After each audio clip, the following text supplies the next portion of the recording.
ये सभी चीज़ को अच्छी तरह से समझती हैं डॉक्टर रानी झा।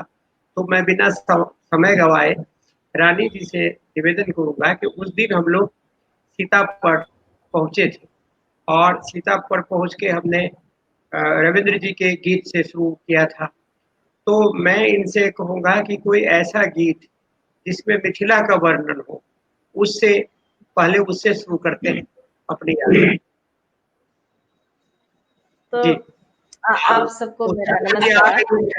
हाँ, उषा किरण खान आ गई है, वो कहती है साहबा को हाँ थोड़ा देर में उनको भी हम लूप में ले लेंगे। मुकेश मैडम को भी बिल्कुल भेज दो बिल्कुल, लेके। उनका आशीर्वाद हमेशा रहना चाहिए हमारे ऊपर। और जी जी अच्छा है कि मैं उनका ही गीत गा देती हूँ। बहुत बढ़िया।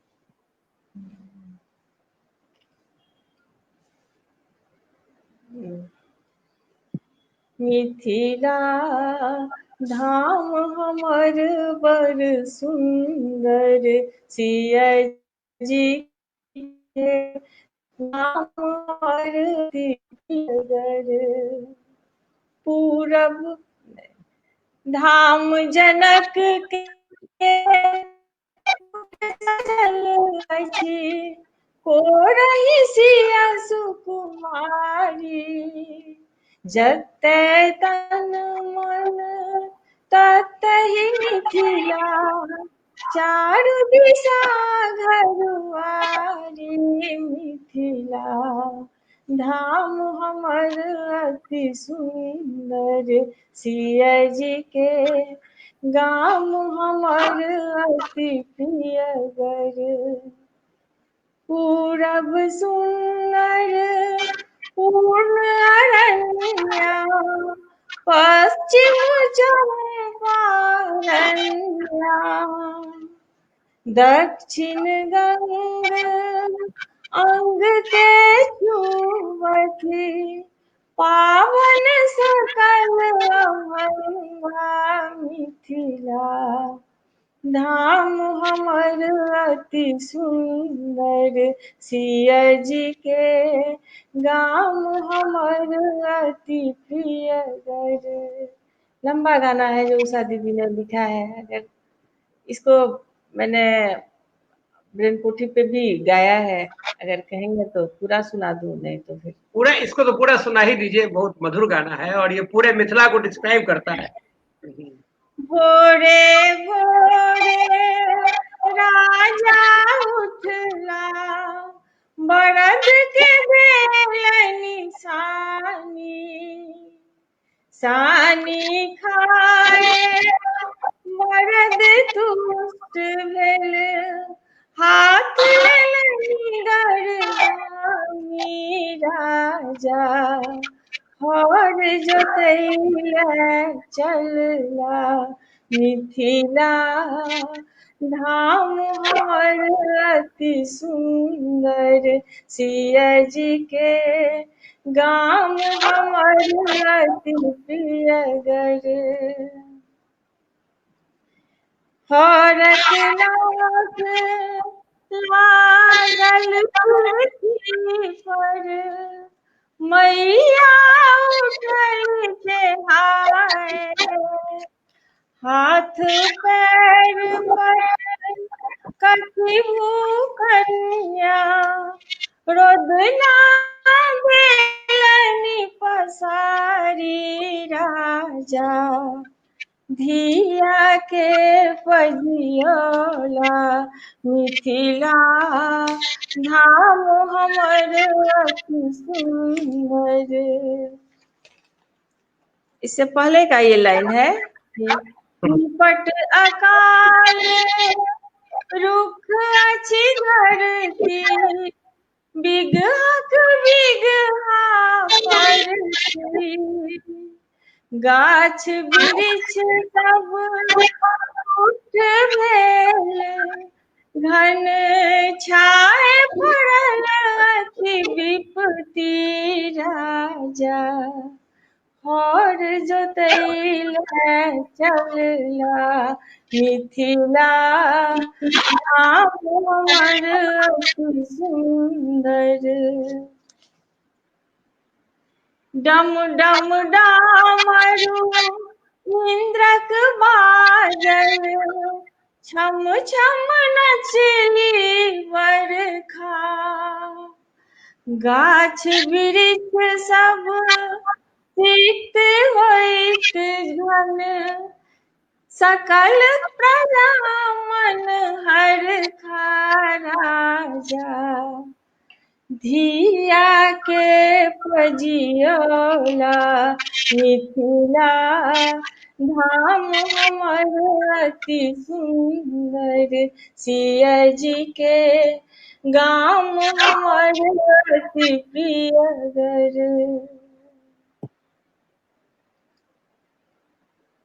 बहुत बढ़िया। तो आप जो अपनी यात्रा के बारे में कह रही थी, और आप कह रही थी कि कैसे आपको एक महिला ने आपको सशक्त करने का प्रयास किया, और कैसे आपने उस सारी जवाबदेहियों को अपने सर पे लेते हुए आप अकेले रण क्षेत्र में दौड़ती गई और आपने सफलता के मुकाम प्राप्त किए।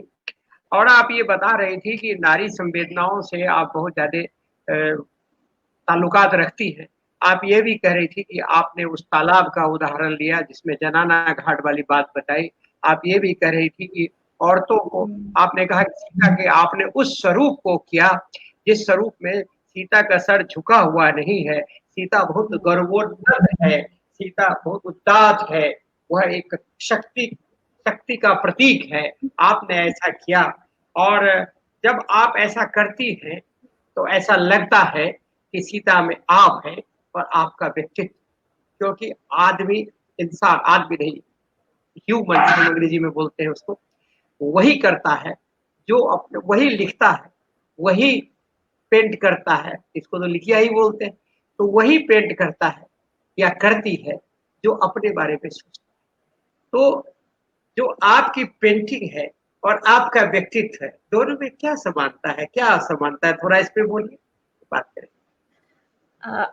आपने सही कहा कैलाश जी कि हमारा जो मनोभाव होता है, या हम अपने समाज में या अपने परिवेश में जो भी भोगते हैं, जो देखते हैं, जिससे रूबरू होते हैं, उसका ही प्रतिबिंब वो हमारी लेखनी में भी बनता है, या चित्रों में बनता है, या गायन में भी उसका स्वर आ जाता है। चित्र में वही जो हमारा मनोभाव होता है ना, उसी का रिफ्लेक्शन आता है। तो हमारे यहाँ हमारी महिलाओं को, कुछ लोग कहते हैं कि केवल रामायण बनता था, महाभारत बनता था, भूमि चित्र बनता था।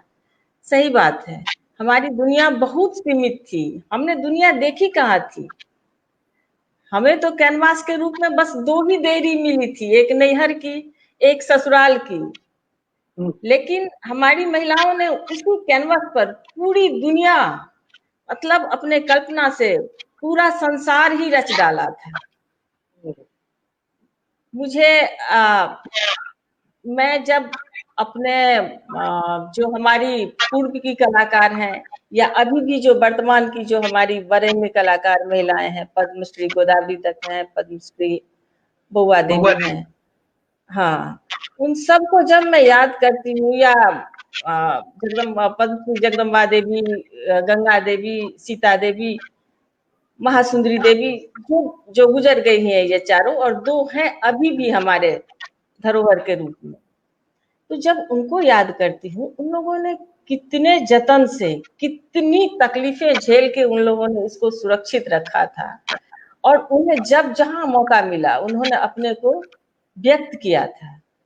तो मैं अगर उससे मैं अपनी यात्रा की बात करूं, कि रिफ्लेक्शन की बात करूं, कि मैं क्या सोचती हूँ, तो वही मेरे मन में आया था। तो मैंने एक पेंटिंग पढ़ी, एक कविता लिखी थी जो मैथिली में है। अगर हाँ, सुनाइए मैथिली। हाँ, नहीं बूझल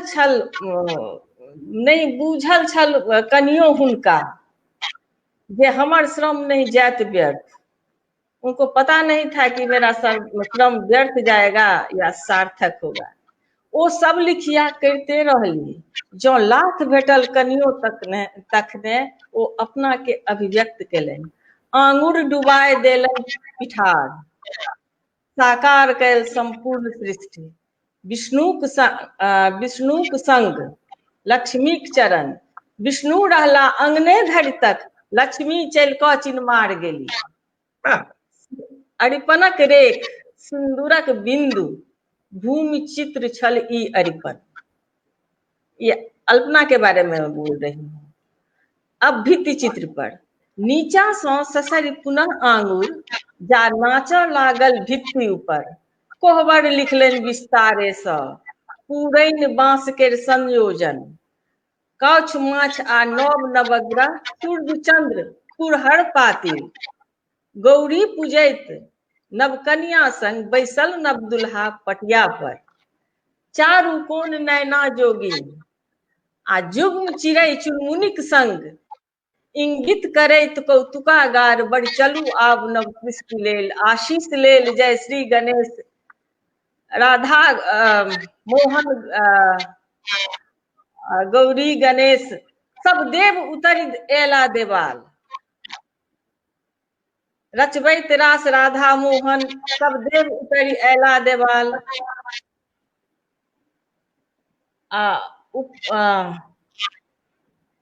मोसी गेरु हौरग पे मर। अब रंग के बारे में, कोई बाजार नहीं उपलब्ध था हमारी महिलाओं को, तो हमने संयोजन किया अपने घर से, अपने रसोई घर से, अपनी फुलबाड़ी से, अपनी बाड़ी से। सिंदूर सीम तिलकोर पात, क्या बात, क्या सब बात। रंग बनाओल एहि सबसँ, बांसक कमची बांगक पिहुआ, उपकरण मात्र चित्रक निमित्त। फिर आगे कहती हूँ कि के सब लिखलनि, कहिया लिखलनि, ने शेष कतहु इतिहास लिखित, ओ लिखितो रहल मुदा ओ मिथिलानी के आंगुर सँ सटल, जिनका मैं थोड़ा भूल रही हूँ, ये लंबी कविता है। जिनकर जोगौल कौशलक बले, जिनकर जोगौल कौशलक बले, मिथिलानी में स्वावलंबन नव स्पंदन सशक्तिकरण, हे धन्य हमर महिला स्रष्टा, स्वीकार करी अहाँ हमर नमन, स्वीकार करी नमन। तो ये महिलाएं थी हमारी पीठ पर हाथ रखने वाली, जिनको सीख के हम आगे बढ़े। अब रही यात्रा, मैं बीना झा की बात कर रही हूँ, उन्होंने मुझे इनकरेज किया था। उसके बाद मैं जो जहाँ कैसे मधुबनी आई, मैंने सारी बातें आपको बता दी थी, मैं दोबारा उसको नहीं बोलना चाहती हूँ। तो जब मैं मधुबनी आई तो 2003 में ये भी बताया कि डेविड सेंटन ने हमको इस्टेब्लिश्ड आर्टिस्ट के रूप में हमको मान्यता दिया कि आप भी कलाकार हैं। उसके बाद 2004 में मैं मिथिला आर्ट इंस्टीट्यूट में परमेश्वर नारायण झा हैं, बहुत अच्छे हैं जिन्होंने मुझे वहाँ शिक्षिका के रूप में उन्होंने मुझे चुना। मैं 1 ही साल रही और बचपन से एक ही मतलब इच्छा थी मन में कि मैं अपने नाम के आगे डॉक्टर लगाऊं। मेरे पिताजी में डॉक्टर था, मैं तीसरी कक्षा में ही पढ़ती थी, तो मैंने एक दिन पिताजी से कहा था कि मैं भी अपने नाम में लगा लूं। तो पिताजी बोले नहीं, इतना आसान नहीं होता है, बड़ी हो जाना, पढ़ना लिखना, उसके बाद लगाना। तो मेरा था कि मैं तो डॉक्टर लगा के रहूंगी। तो मैंने वहाँ मिथिला आर्ट इंस्टीट्यूट को छोड़ दिया और फिर मैं चली आई रिसर्च के लिए।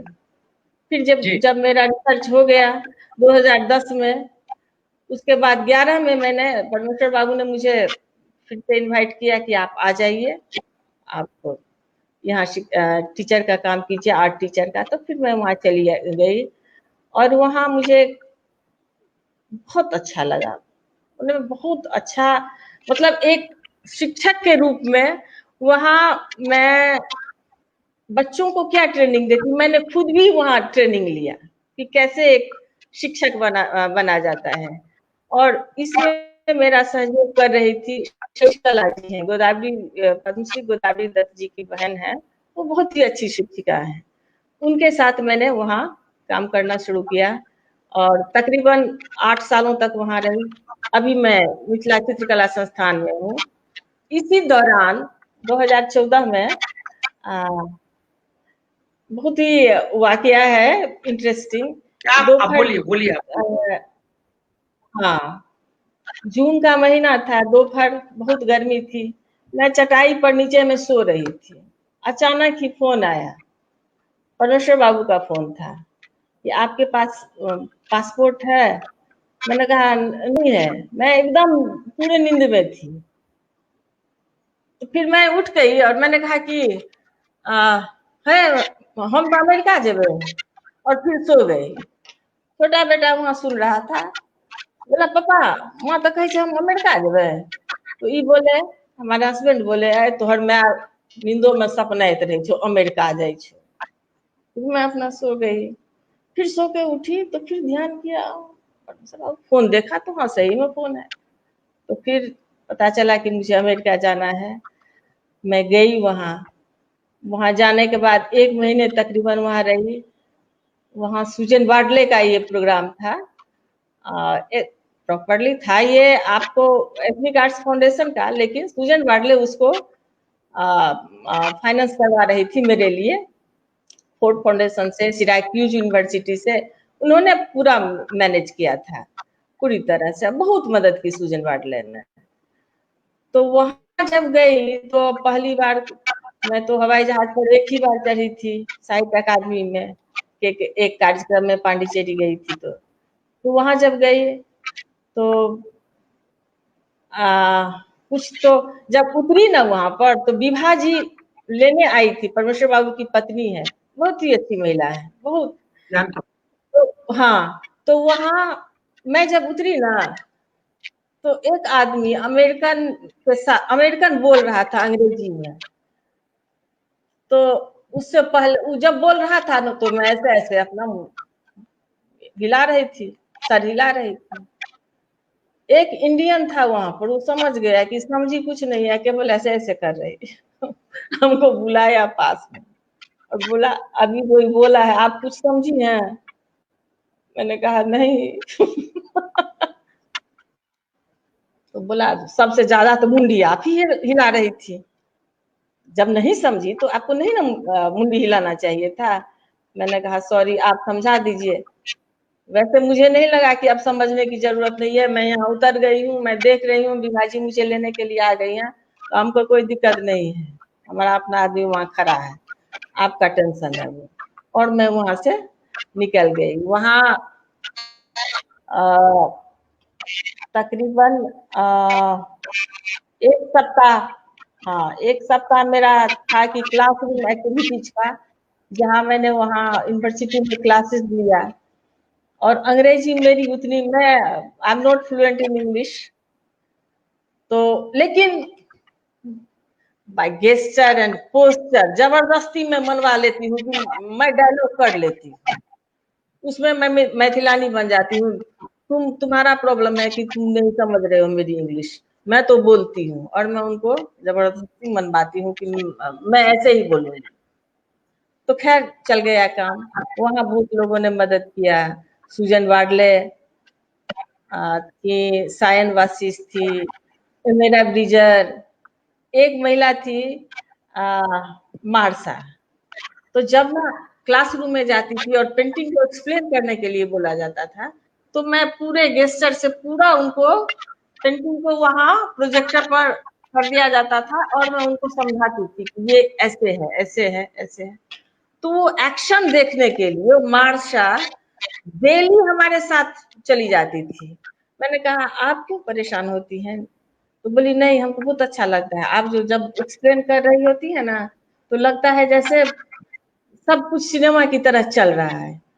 तो मुझे लगा कि बहुत अच्छा रिमार्क है, इसका मतलब है कि मुझे अंग्रेजी आती है। तो ऐसे ऐसे हमने किया, और अमेरिका में बहुत ही अच्छा लगा। परमेश्वर बाबू ने बहुत सम्मान दिया, बहुत आदर के साथ। कैसे अमेरिकन इतने अच्छे से हमारा सम्मान किए, तो हम तो बार बार जब देखते थे ना, जब वहाँ रिसीव या वेलकम किया जाता था मुझे, तो मैं मन ही मन अपना देहाती भाषा में बोलने लगती थी कि भाग जगलोगे डोमिनिया, भाग जगलोगे, कहाँ तुम हुआ मधुबनी में, और यहाँ तुम्हारा इतना स्वागत हो रहा है। तो खैर वहाँ हो गया। तो पेंटिंग, आपका प्रश्न था कि पेंटिंग में जो रिफ्लेक्शन आता है, क्या आप सोचती हैं? तो सोचना निर्भर करता है कि आप किस परिवेश से आती हैं। मैं एक डॉक्टर की बेटी भले ही हूँ, लेकिन हमारे पिताजी एक्टिविस्ट भी थे और फ्रीडम फाइटर भी थे। भले ही उन्होंने नहीं लिया पेंशन, लेकिन वो थे और बहुत ही आधुनिक सोच के थे। ये इत्तेफाक था या हमारा दुर्भाग्य था कि वो समय से पहले ही चले गए। तो पिता वाला खून मुझमें भी है, उनका ही अंश हूँ, तो उनका खून तो मेरे में था। किसी भी चीज को मैं देख के चुप नहीं रह सकती हूँ। माँ मेरी बहुत सीधी, किसी से कभी उसको झगड़ा करते हुए नहीं सुना, तो वो संस्कार भी आ गया। अब एक है नरम, एक है गरम मेरे दिमाग में कि अब तो मैंने एक बीच का रास्ता, जो एक सही रास्ता मुझे लगा उस समय, कि मैं किसी से लड़ाई नहीं कर सकती हूँ। समाज में जो कुछ भी देखती हूँ गलत, तो मैं लड़ाई तो नहीं कर सकती हूँ। अभी शिकायत जाएगी कि आपकी बेटी तो ऐसे कर रही है या आपकी बहू ऐसे कर रही है। तो एक माध्यम है और उस माध्यम को मैंने चुना था, पेंटिंग और लेखनी। तो दोनों को, तो लेखनी थोड़ी कम थी, पेंटिंग में मुझे मजा आता था और मैंने पेंटिंग बनाना शुरू किया। मैं चाहूंगी कि आप जो मेरा पेंटिंग है उसको आप थोड़ा दिखाते तो मैं उसको एक्सप्लेन कर देती कि मैं कैसे क्यों बनाती हूँ ऐसी पेंटिंग। ठीक है, मुकेश दिखा रहा है, तब तक आप बोलते रहिए। हाँ मुकेश दिखा रहा है, हाँ। आप बोलते रहिए। तो, हाँ, तो बोलते रहिए। साहित्य में मेरी गुरु रही है उषा किरण दीदी। उषा दीदी मेरी गुरु रही हैं। कवि में विनोद जी मुझे बहुत अच्छे लगते हैं, उनकी रचनाएं मैं बड़ा पढ़ती हूँ और बहुत अच्छा लगता है। और बहुत सारे साहित्यकार हैं जो मुझे बहुत अच्छे लगते हैं, लेकिन उषा उषा दी का अगर कोई किताब मेरे हाथ में आ जाती है तो उसके सामने मैं कुछ नहीं हूँ। मतलब उसको जब तक मैं पूरा पढ़ नहीं लेती हूँ मुझे चैन नहीं मिलता है। इतना रोमांचक या इतना इंटरेस्टिंग होता है कि वो मुझे बहुत अच्छा लगता है। तो अब लोक की जब बात आती है मेरी रचना में, मेरी कविताएं आप देखिएगा तो उसमें ठेठ मैथिली शब्दों का प्रयोग किया जाता है। तो बचपन में मैंने देखा है कि हकपाड़ा आता था। हकपाड़ा, बहुत सारे पुराने लोग जो हैं उनको मालूम होगा कि हकपाड़ा क्या होता था। वो अगहन जब होता था, आप हकपाड़ा का एक गाना गा दीजिए ना। और दीदी थोड़ा सा गर्दन को अपने अपने उसको लैपटॉप को, डॉक्टर की उषा किरण खान आई है, कहीं लैपटॉप पे अपना दिस करो दीदी, अपना दिस खींचिए अपने। हाँ, अब ठीक है। देखिए, पद्मश्री उषा किरण खान का स्वागत है। प्रणाम दीदी। आप हकपाड़ा सुनाइए, दीदी भी आ गई है, बहुत अच्छा है। प्रणाम प्रणाम। तो हकपाड़ा जो है ना, तो वो फकड़ा की तरह बोलता था और धान वसूली में आता था। जो उपज होती थी उसका हिस्सा, उसका भी अंश होता था उसमें, तो वो एक फकड़ा टाइप का बोलता था। उसको आप सुना दीजिए ना, एक बार सुना हाँ दीजिए हाँ उसको। हाँ। मोट मोट अलुआ घुरा में गेल, आ बुढ़िया दाई के चरखा टन मन भेल, चरखा चले माल भुगुआय, आ मोटका अलुआ गाल तर जाय। इसी लय में गाता था। साग तोरू पात तोरू तोरू बन के झउआ, आ सास पुतोह में झगड़ा भेल त नाक ले गेल कौआ।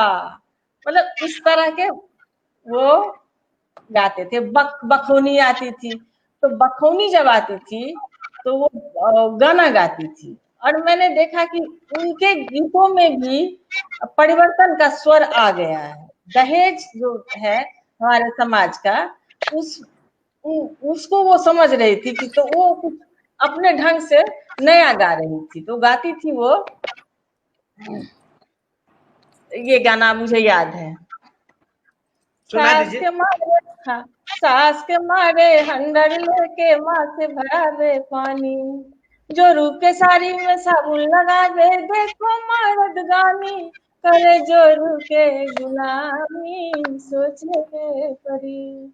एक और की आवाज लगाती थी मांगने के लिए, ए गोरकी, ए नंदोसी माना दे, ए दूने जल्दी ये। बाप चलावे हौड़ कोदारी, मैया छिट्टा खुरपी, बेटा लगावे घड़ी साइकिल, बाहर करे फुटानी, आगे उल्टा रे जमाना, सोचे के परी। शादी में बर्बादी हो गई तिलक के चलानी, शादी में बर्बादी हो गई तिलक के चलानी, ऐसन सुंदर दुल्हा के न कुची मिल गई कन्या, दुल्हा रोवे सिरहानिया, सोचे के परी। आगे तिलक लगन चलानिया, सोचे के परी, आगे उल्टा रे जमाना, सोचे के परी। तो मैंने वो भी देखा है बक बकों का। उसके बाद और गांव से मेरा पता नहीं बहुत ज्यादा लगाव था, अभी भी मुझे गांव को ज्यादा खींचता है। तो वही मेरी लेखनी में जो वो आता है ठेठ मैथिली शब्द, वो उसी का प्रभाव है। और चित्रों में अगर आप चित्र दिखा दे तो मैं चित्रों को भी व्याख्या कर दूं। मुकेश जरा चित्र दिखा दो मैडम का। दिखा रहा।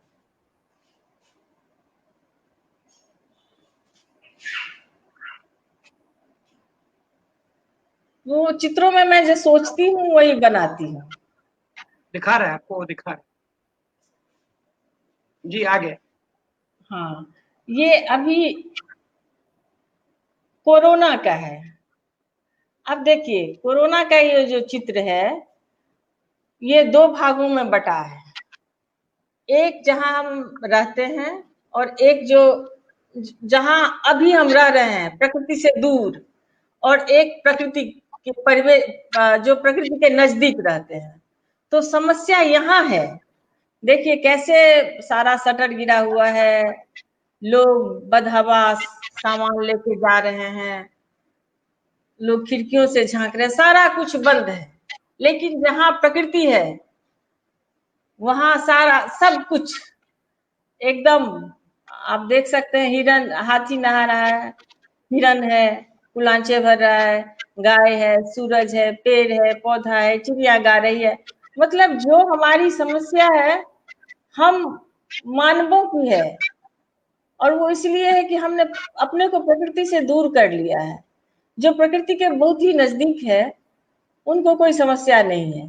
ये मैंने इसी को सोच के ये बनाया है, और ये चित्र अभी यूएसए में ही बिक गया है। और दूसरा निकालिए प्लीज। निकाल।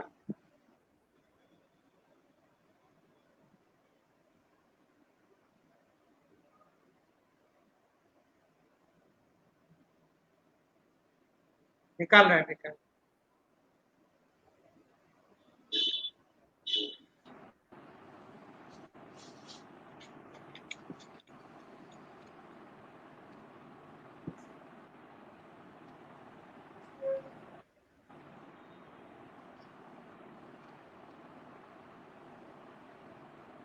मैंने चक्की चलाते जाता चलाते हुए ये महिलाओं को एक ही पिक आया है मैडम, एक ही पिक आया है आपकी तरफ से, यही वाला अच्छा बस। ठीक है दिखाइए जो ही आया है बस। तो वो तो बोल ही दिया। कैलाश जी आपके व्हाट्सएप पर मैंने भेजा था, अगर कोशिश करिए, अगर निकल जाता है तो निकल जाता है, नहीं तो तब तक मैं दिखाता हूँ व्हाट्सएप में, सर ने वो फोकबेल पे किया है, मैं वहां से दिखा देता हूँ। हाँ हाँ ठीक है। वो फोकबेल से आपको कनेक्ट करते हैं। तो एक गाना मैं गाती हूँ जो हमारे यहाँ जाता चलाते हुए गाती है। वो ये गीत काफी लंबे होते हैं, क्योंकि आप गाइए। हाँ, पसेरी में पीसना होता था पहले। ऐसा नहीं था कि थोड़ा लिया मिक्सी में डाल दिया निकाल लिया, सो तो था नहीं। वहां तो एक एक पसेरी, दो दो पसेरी, चूंकि परिवार बड़ा होता था तो बहुत आटा चक्की चलाना पड़ता था, तो लंबे लंबे गीत होते थे। जी। तो ये गाना मैंने राजनगर साइड में पटवाड़ा गांव है, वहां की एक महिला अरुलिया देवी है, उनसे सुना था। तो देखिए कितना इसमें, इस गीत में आप लगनी देखिए, हाँ लगनी लगनी, लगनी। हाँ लगनी, उसमें देखिए कि एक महिला जब अपने पति से नाराज होती है तो कैसे घर से निकलती है, रास्ते में कोई मिलता है प्रलोभन देता है, झुकती नहीं है, लेकिन उसकी धुन है कि मुझे तो नहीं हट जाना है तो जाना है, और वो कैसे जाती है वो इस पूरे गीत में वर्णन है। सिकिया फूलवा के चिरी चिरी से जिया सजली है, सुती रहल ननदो के भइए रे की, से जवा सुतल पिया बोलै छै कुबोलिए हे, मन है नैहरवा रुसि चली जैती रे की, काख तर लेलियै हम ओटरी मोटरिया हे, फुटवा में बढ़ई हमको सिलिए रे की, कहाँ गेले किए भेले कानू घाट बरवा हे, हमरो के पार उतार रे की, कोने गाम नैहरवा गे धानी, कहाँ माँ ससुररिया हे, कोने बियोगे नैहरवा रुसि जागी रे की, हरदी गाम नैहरवा भैया बड़दी ससुररिया हो, पियवा बियोगे नैहरवा जागी रे की, आजू के रतिया गे सुंदरी एतही गम बही गे, भोरे उठी पार उतारब रे की, खाइले जे देबो गे सुंदरी चेलवा मछरिया हे, सुतैल देबो महाजाले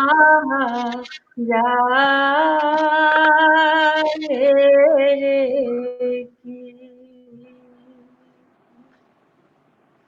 अगिया लगे मोरे मनवा चेलवा मछरिया हो बजर गिरे वो महाजाल रे की तोहरा सा सुंदर मल्हा हमरो बलमु छै हो तीन को तेजी नहीं हरवा जाई रे की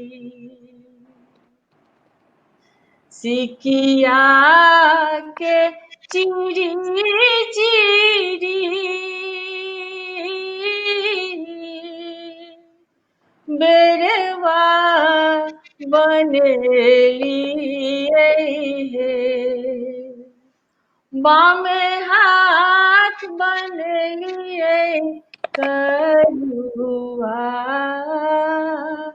रे की ताही चढ़ नहीं हरवा जे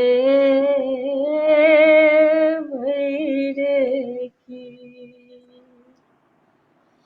तो गांव देहात में अभी भी आज भी आप सुन सकते हैं कभी कहीं कहीं। ये मैंने परीक्षण है जिसमें महिलाओं द्वारा ही बड़की परीक्षा ली जाती है। इस चित्र को मैं काफी मन से बनाती हूँ। इसमें महिलाओं की शक्ति को दिखाया गया है कि कितना अधिकार हमें मिला हुआ है। एक लड़का होता है केवल और महिलाओं का झुंड पूरा, वहां कोई दूसरा पुरुष नहीं होता है और उनके द्वारा परीक्षा ली जाती है और फाइनल गेट पास इन्हीं महिलाओं के द्वारा दिया जाता है। हर तरह से पूछा जाता है, बोलता है, गूंगा नहीं है, सुन रहा है, बहरा नहीं है, देख रहा है, अंधा नहीं है, जवाब दे रहा है, हो रहा है उसमें भी। हाँ ऐसे ही देख रहे हैं। हाँ। और ये मैंने जो बनाया है ये महिलाएं जो जिम्मेवारी से हैं। देखिए 5 मिनट में ये करते हैं, रुको। एक तरफ पति की जिम्मेवारी है, बच्चे खींच रहे हैं टांग, इधर देखो, और चारों तरफ आप देखिए रसोई घर है, यहाँ कपड़े धोने हैं, यहाँ साफ सफाई करनी है, और फिर एक सारा कुछ यहाँ गेट जो बना हुआ है उन सारे 4 दीवारी के अंदर ही आपको करना है। तो महिलाएं कैसे पेंडुलम की तरह वहां लटकी होती थी और वो तकली की तरह नाच के पूरे अपने आंगन को संभालती थी। ये चित्र मैंने एक महिला को ही केंद्रित करके बनाया है। और ये चित्र है कि ये महिला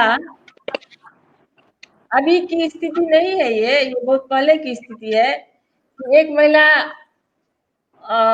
पिंजरे में बंद तोते से संवाद कर रही है कि दोनों की स्थिति बराबर है, तू पिंजरे में, मैं खिड़की में, तू भी कैद है, मैं भी कैद हूँ। ये एक मैसेज था कि वो झांक रही है। तो फिर वो ये आम महुआ है, आम महुआ शादी में जो हमारा रस्म होता है उसका है कि कैसे पर्यावरण संरक्षण या वृक्ष के प्रति संवेदनशील हैं हम। वो कोई भी गतिविधि, वो शुभ हो अशुभ हो, उसमें सारा में हम वृक्ष को भी प्रधानता देते हैं। वृक्ष है तो हम हैं, पर्यावरण है। और ये है एक कोशिश। अब देखिए यहाँ मैंने दिखाया है कि लड़कियों को रोका कैसे जाता है। वो एक वृक्ष बनना चाहती है, लेकिन हमारी एक सीमा रेखा तय कर दी जाती है।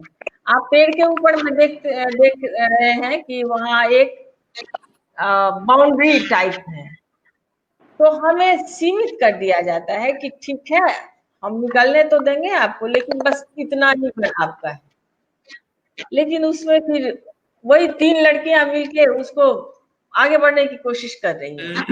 तो फिर समर्थन आ रहा है, वहाँ 2 महिलाएं इधर से भी निकल रही हैं दरवाजे खोल के, 2 इधर से भी निकल रही हैं, दरवाजा खुल चुका है और वो लोग भी सपोर्ट कर रही हैं उसका। ये चित्र मैंने यही सोच के मैंने इसमें बनाया था। और ये पर्यावरण पर ही है कि वृक्ष है तो हम हैं, जो अभी मैंने कहा है कि कैसे वृक्ष। और ये चित्र को मैं जरूर ये करना चाहूंगी। ये चित्र नव घर बन गेले सेहो रे पुरान भेल सखिया, उस गीत पर मैंने बनाया था कि कैसे माइग्रेशन होता है। हस्बैंड चला जाता है, पत्नी तो कामना करती है कि उसके पैरों के नीचे फूल ही हो, लेकिन उसका पति क्या क्या झेलता है या कैसे रहता है उसको कुछ पता नहीं रहता है। और जब वो विदा कर रही है तो वो भी पलट के देख रहा है, लेकिन जाना तो है ही। और ये घर का सारा सामान आप देख सकते हैं, और फिर आकर के बैठ जाती है यहाँ अकेले। और फिर दूसरा इसका एपिसोड है जिसमें था, तो अगर कहे तो मैं इसका गाना में सुना दूं। हाँ रानी जी, मैं वही कह रहा था कि मैथिली के जो 5 गीतों को हमने संचयन किया है, जिसको हम नंबर 1, 2, 3 में करते हैं, तो ये नवघर टूटी गेल को मैं तीसरे पोजीशन में रखता हूँ। तो ये बहुत महत्वपूर्ण गीत है। तो हमारी इच्छा होगी कि आप पूरे गीत को सुना दीजिए, और वो अभी लगनी ही है एक प्रकार का। हाँ, हाँ। सुनाइए। हाँ हाँ, वही नवघर टूटी गेल, नवघर टूटी गेल। हाँ हाँ, तो इसमें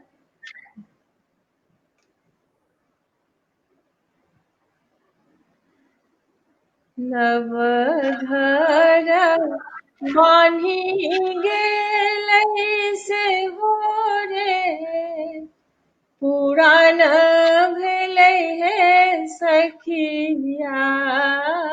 नवघर बान्ही गेलै से हो रे, पुरान भेलै हे सखिया। अपने बसल परदेस, भौजो के ननदोसिया। अपने बसल परदेस, भौजो के ननदोसिया। जेबै कमलदह लेबै पुरैनी पात हे सखिया। जेबै कमलदह लाएब पुरैनी पात हे सखिया। नयन काजर मोसियानी, भौजो के ननदोसिया। चारू कात लिखबै कुशल क्षेम बतिया है सखिया, चारु कात लिखबै कुशल क्षेम बतिया है सखिया, बिचही में धनी के वियोग, भौजो के ननदोसिया। नोने तेल पके भेलै सिनुरो, सपना भेलै हे सखिया, पिया भेलै डुमरी के फूल, भौजो के ननदोसिया।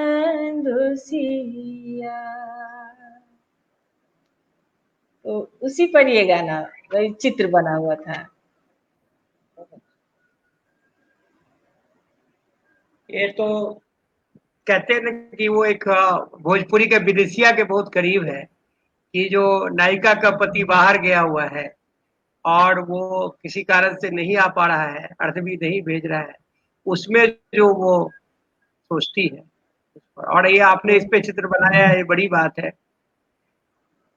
हमें आप एक बात बताइए, आपने कहा कि आपने अपने पिता से ये इंस्पिरेशन लिया, वो डॉक्टर थे, तो आपने पिता को कहा, जब आप तीसरी क्लास में थी तो आपने पिता को कहा कि मैं भी डॉक्टर लिख लूं, तो आपके पिता ने कहा कि थोड़ी बड़ी हो जाओ, मेहनत से कर लेना, फिर डॉक्टर बन जाना। आपने कहा कि आपके पिता ने आपको वह परिवेश दिया जिस परिवेश में पुरुष सत्ता के समकक्ष आप आने में सक्षम हुए।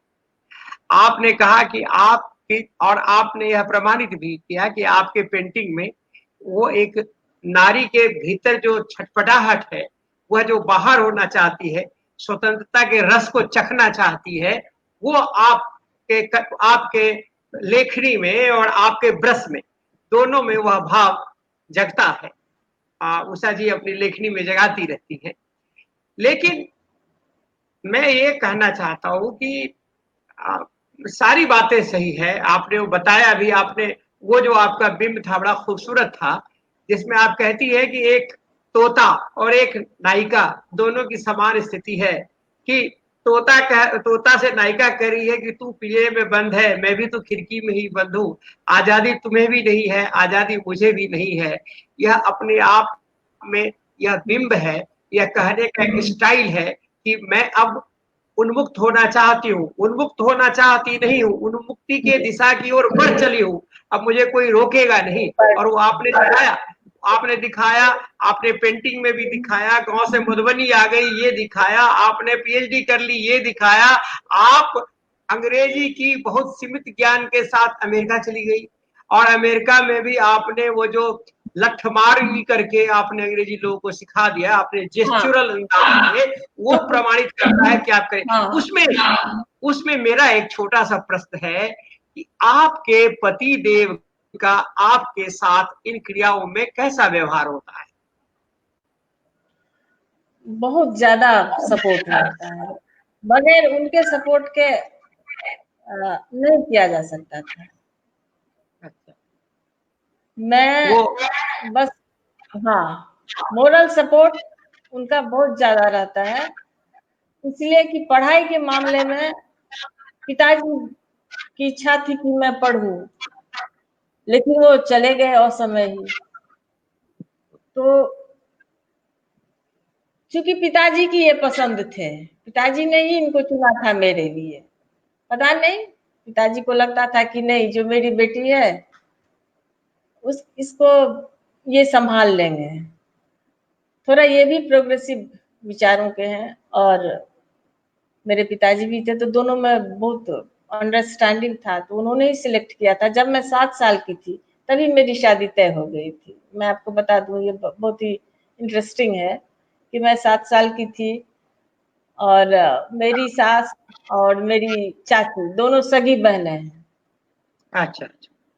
तो वो यहाँ आई थी, तो मेरी माँ को बोली कि जो आप अपनी बेटी मुझे दे दीजिए, आपकी बेटी भी काली, मेरा बेटा भी काला, कोई किसी को नहीं कहेगा कि जो वो अच्छा है और वो खराब है। इसलिए तो बात आई गई हो गई, मैं जब बड़ी हो गई, लेकिन पिताजी को था कि नहीं, लड़का ठीक है, तो उन्होंने हमारी शादी हो गई। पिताजी तो रहे नहीं, लेकिन हमारी शादी हो गई। और इन्होंने बहुत ज्यादा सपोर्ट किया।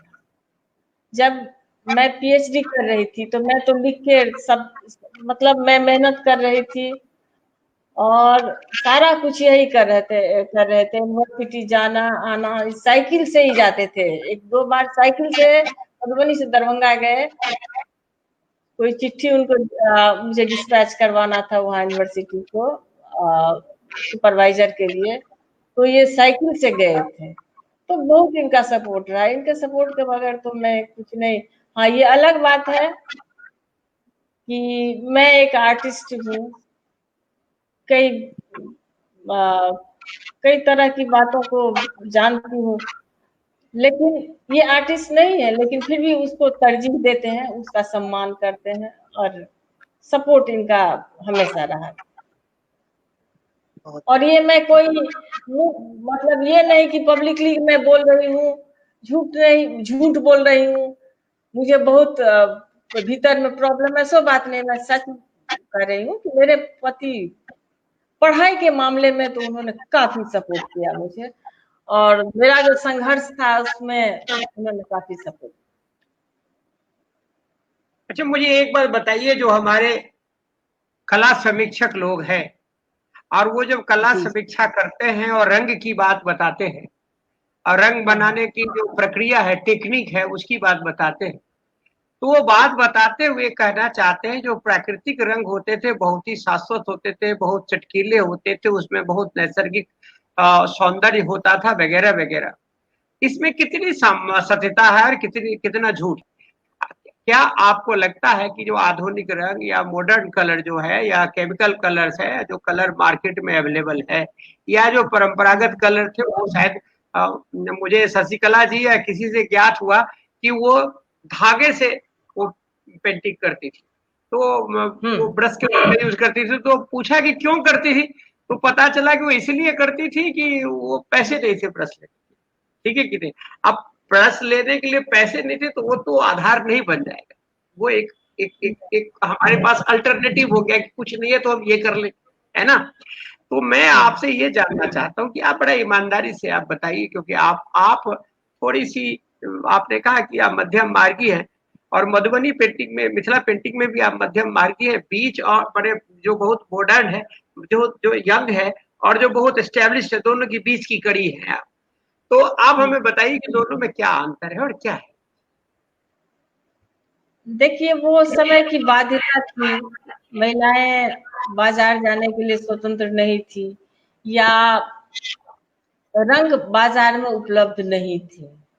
इंडस्ट्रियल रिवॉल्यूशन के बाद से बाजार खुलने लगा, कुछ नई चीजें आई बाजार में, और बाजार में ऐसे चीज भी आने लगे जो हमारे पेंटिंग में भी उसके काम आते थे।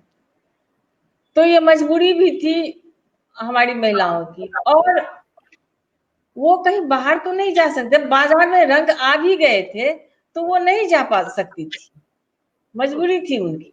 तो ऐसे में वो अपने, जैसे मैंने बताया कि अपने परिवेश से ही रंग का संयोजन करती थी। लेकिन ये बात तो है कि कला जो है ना, कोई भी कला वो समय के हिसाब से चलती है, और अगर कोई कला बाजार में उतर जाती है ना, तो वो बाजार के हिसाब से चलती है, और बाजार का अपना नियम होता है, जो बिकेगा वही बनेगा। तो नेचुरल कलर बहुत अच्छा होता है, लेकिन उसका क्या होता है कि वो ज्यादा दिन टिक नहीं पाता है कागज पे। सारा कुछ जो उसका फॉर्मूला है वो हम हमें भी पता है कि कैसे फूल से बनता है, कैसे बीजों से बनता है, कैसे पीपल की छाल से बनता है। लेकिन वो ड्यूरेबल नहीं होता है, वो ज्यादा दिन टिक नहीं पाता है। इसलिए कुछ दिनों तक तो वो पुड़िया वाला रंग, होली कलर जिसको बोलते थे, महिलाओं ने उसको उपयोग किया। उसको वो घोलती थी और फिर उसको पानी में डाल के घोल के और उबाल लेती थी, थोड़ा उसमें गोंद मिला लेती थी ताकि उसमें टिकाऊपन होता था, वो टिकता था। फिर ये फैब्रिक पेंट आ गया, तो जब विदेशियों ने इन पेंटिंग को, वो बहुत महंगे दामों में खरीद के ले जाते थे और वहां जाके वो खराब हो जाते थे। तो ऐसे में उन लोगों ने कहा कि नहीं, आप इन चित्रों को ऐसे कलर डालिए ताकि वो टिके, तो वो बनने लगा। तो यही कारण है। और दोनों में अंतर यही है कि नेचुरल कलर बहुत खूबसूरत लगता है। आप जब कोड़ो साग का जो बीज है, पका हुआ बीज है, उसको जब प्लेट में निकालेंगे ना, उसका बीज को फोड़ेंगे, इतना सुंदर बैंगनी रंग निकलता है कि मन खुश हो जाता है। मतलब प्राकृतिक रंग हो जाता है वो, और प्रकृति के करीब होने का एहसास देता है। नीम के पत्ते को जब हम पीसते हैं, इतना सुंदर हरा रंग निकलता है। लेकिन यही हमारे साथ ट्रेजेडी है कि हम उसको, जो प्रिजर्वेशन का जो फॉर्मूला है, वो हमारे पास नहीं है। राजस्थानी के पास सुनते हैं कि है, लेकिन हमारे पास वो नहीं है नेचुरल कलर को प्रिजर्व करने का। गोदावरी जी ने कोशिश की, लेकिन वो, मुझे नहीं लगता है कि ज्यादा वो चल पाया। और अभी सारे लोग वही केमिकल वाला कलर रंग ही यूज कर रहे हैं। पंजी पर हम कुछ काम कर रहे थे तो मुझे किसी ने कहा कि जो उस कलर में अगर थोड़ा सा सुहागा डाल दिया जाए, है ना, और सुहागा और कुछ फिटकरी डाल दिया जाए, दोनों को डाल दिया जाए, तो वो रंग की जो ड्यूरेबिलिटी है, आपका ये कहना है कि वो ड्यूरेबल नहीं है, ज्यादा दिन रह नहीं पाता है, तो उसकी ड्यूरेबिलिटी बढ़ जाती है। तो आप लोगों ने कभी सुहागा और फिटकरी डाल के कोशिश की? नहीं, नहीं, मैंने कोशिश नहीं की। हाँ, गोंद दे के उबाल के उसको, हाँ, आपको उसको मालूम किया है, था। लखनऊ में भारत सरकार की एक संस्था है, लेबोरेटरी है, NLRC बोलते हैं, नेशनल लेबोरेटरी है वो। और वो जितने भी पेंटिंग है, जितने भी इंटेंजिबल हेरिटेज के जो चीज है, उनको कैसे बचाया जाए, कैसे प्रिजर्व किया जाए, और कैसे रंग को, जो प्राकृतिक रंग है, उसमें ड्यूरेबिलिटी कैसे लाई जाए, उस पर वो काम करते हैं। तो वॉच कर रहा है तो ठीक है, नहीं तो इलियास है जो हमारे साथ मिनिस्ट्री में काम करता था, और वो इसी चीज को देखता था।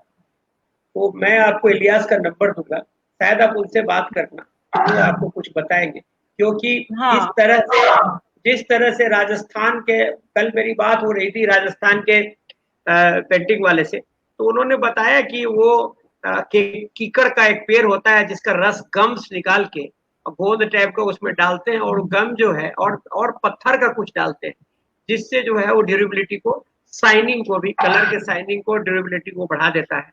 हमें लगता है मिथिला पेंटिंग में हम लोगों को भी इस तरह का प्रयोग करना चाहिए, क्योंकि जो प्राकृतिक रंग है उसका अपना एक अलग छटा है। चलिए, हम जो दूसरी कदम, जी, हम दूसरी कदम, हाँ, मैं आपको नंबर दे दूंगा, मैं आपको उनका नंबर दे दूंगा, आप बात करना उनसे। अब हम दूसरी दिशा में जाते हैं। मिथिला पेंटिंग में हम देखते हैं कि सीखने वालों की एक बाढ़ सी आई हुई, बहुत सारे लोग मिथिला पेंटिंग सीखते हैं। कुछ लोग तो 20 दिन में ही कहते हैं कि हम सीख गए, कुछ लोग इसको 6 महीना सीखते हैं, कुछ लोग 3-4 साल सीखते हैं, कुछ लोग जिंदगी भर सीखते हैं और कहते हैं कि मैं सीख ही रही हूँ, मैं सीख ही रहा हूँ। अब जो हो गया है वो इसको एक व्यापार हो गया है कि भाई कुछ भी कर लो, कुछ भी बना लो। तो हमें लगता है कि जो हम लोग बराबर बात करते रहते हैं कि ये जो विधा है, उसके 2 स्वरूप हो सकते हैं। एक स्वरूप तो होता है कि कॉपी करना, कि बिल्कुल एज इट इज कॉपी कर लिया, वो छोटी सी तकनीकी ज्ञान होती है, वो स्किल नॉलेज होता है, वो एक प्रकार का स्किल लेबर आप तैयार कर रहे हैं कि वो एक बार देखा उसको देख के कॉपी कर रहा है, वैसा ग्रुप करना। अगर उसको आप रोजी रोटी के लिए करवाते हैं तो ठीक है, लेकिन ऐसा नहीं लगता आपको कि एक ग्रुप बहुत ही स्पेशलाइज ग्रुप हो जो इसमें इनोवेशन करे, जो इंटरनेट से आप जिस तरह से आप सोचती है। अभी मैं फेसबुक पर देखता हूँ कि बहुत सारी लड़कियां कभी कहती है किसी ने मेरा स्टाइल चोरी कर लिया, किसी ने कहा मेरा स्टाइल किया। हम जो फोकलोर के लोग हैं हमें कहा जाता है कि फोकलोर का तो किसी का कॉपीराइट होता ही नहीं है, फोकलोर तो सबका है। लेकिन जब व्यक्तिगत पेंटिंग की अवस्था आ जाती है तो उसमें ऐसा होता है।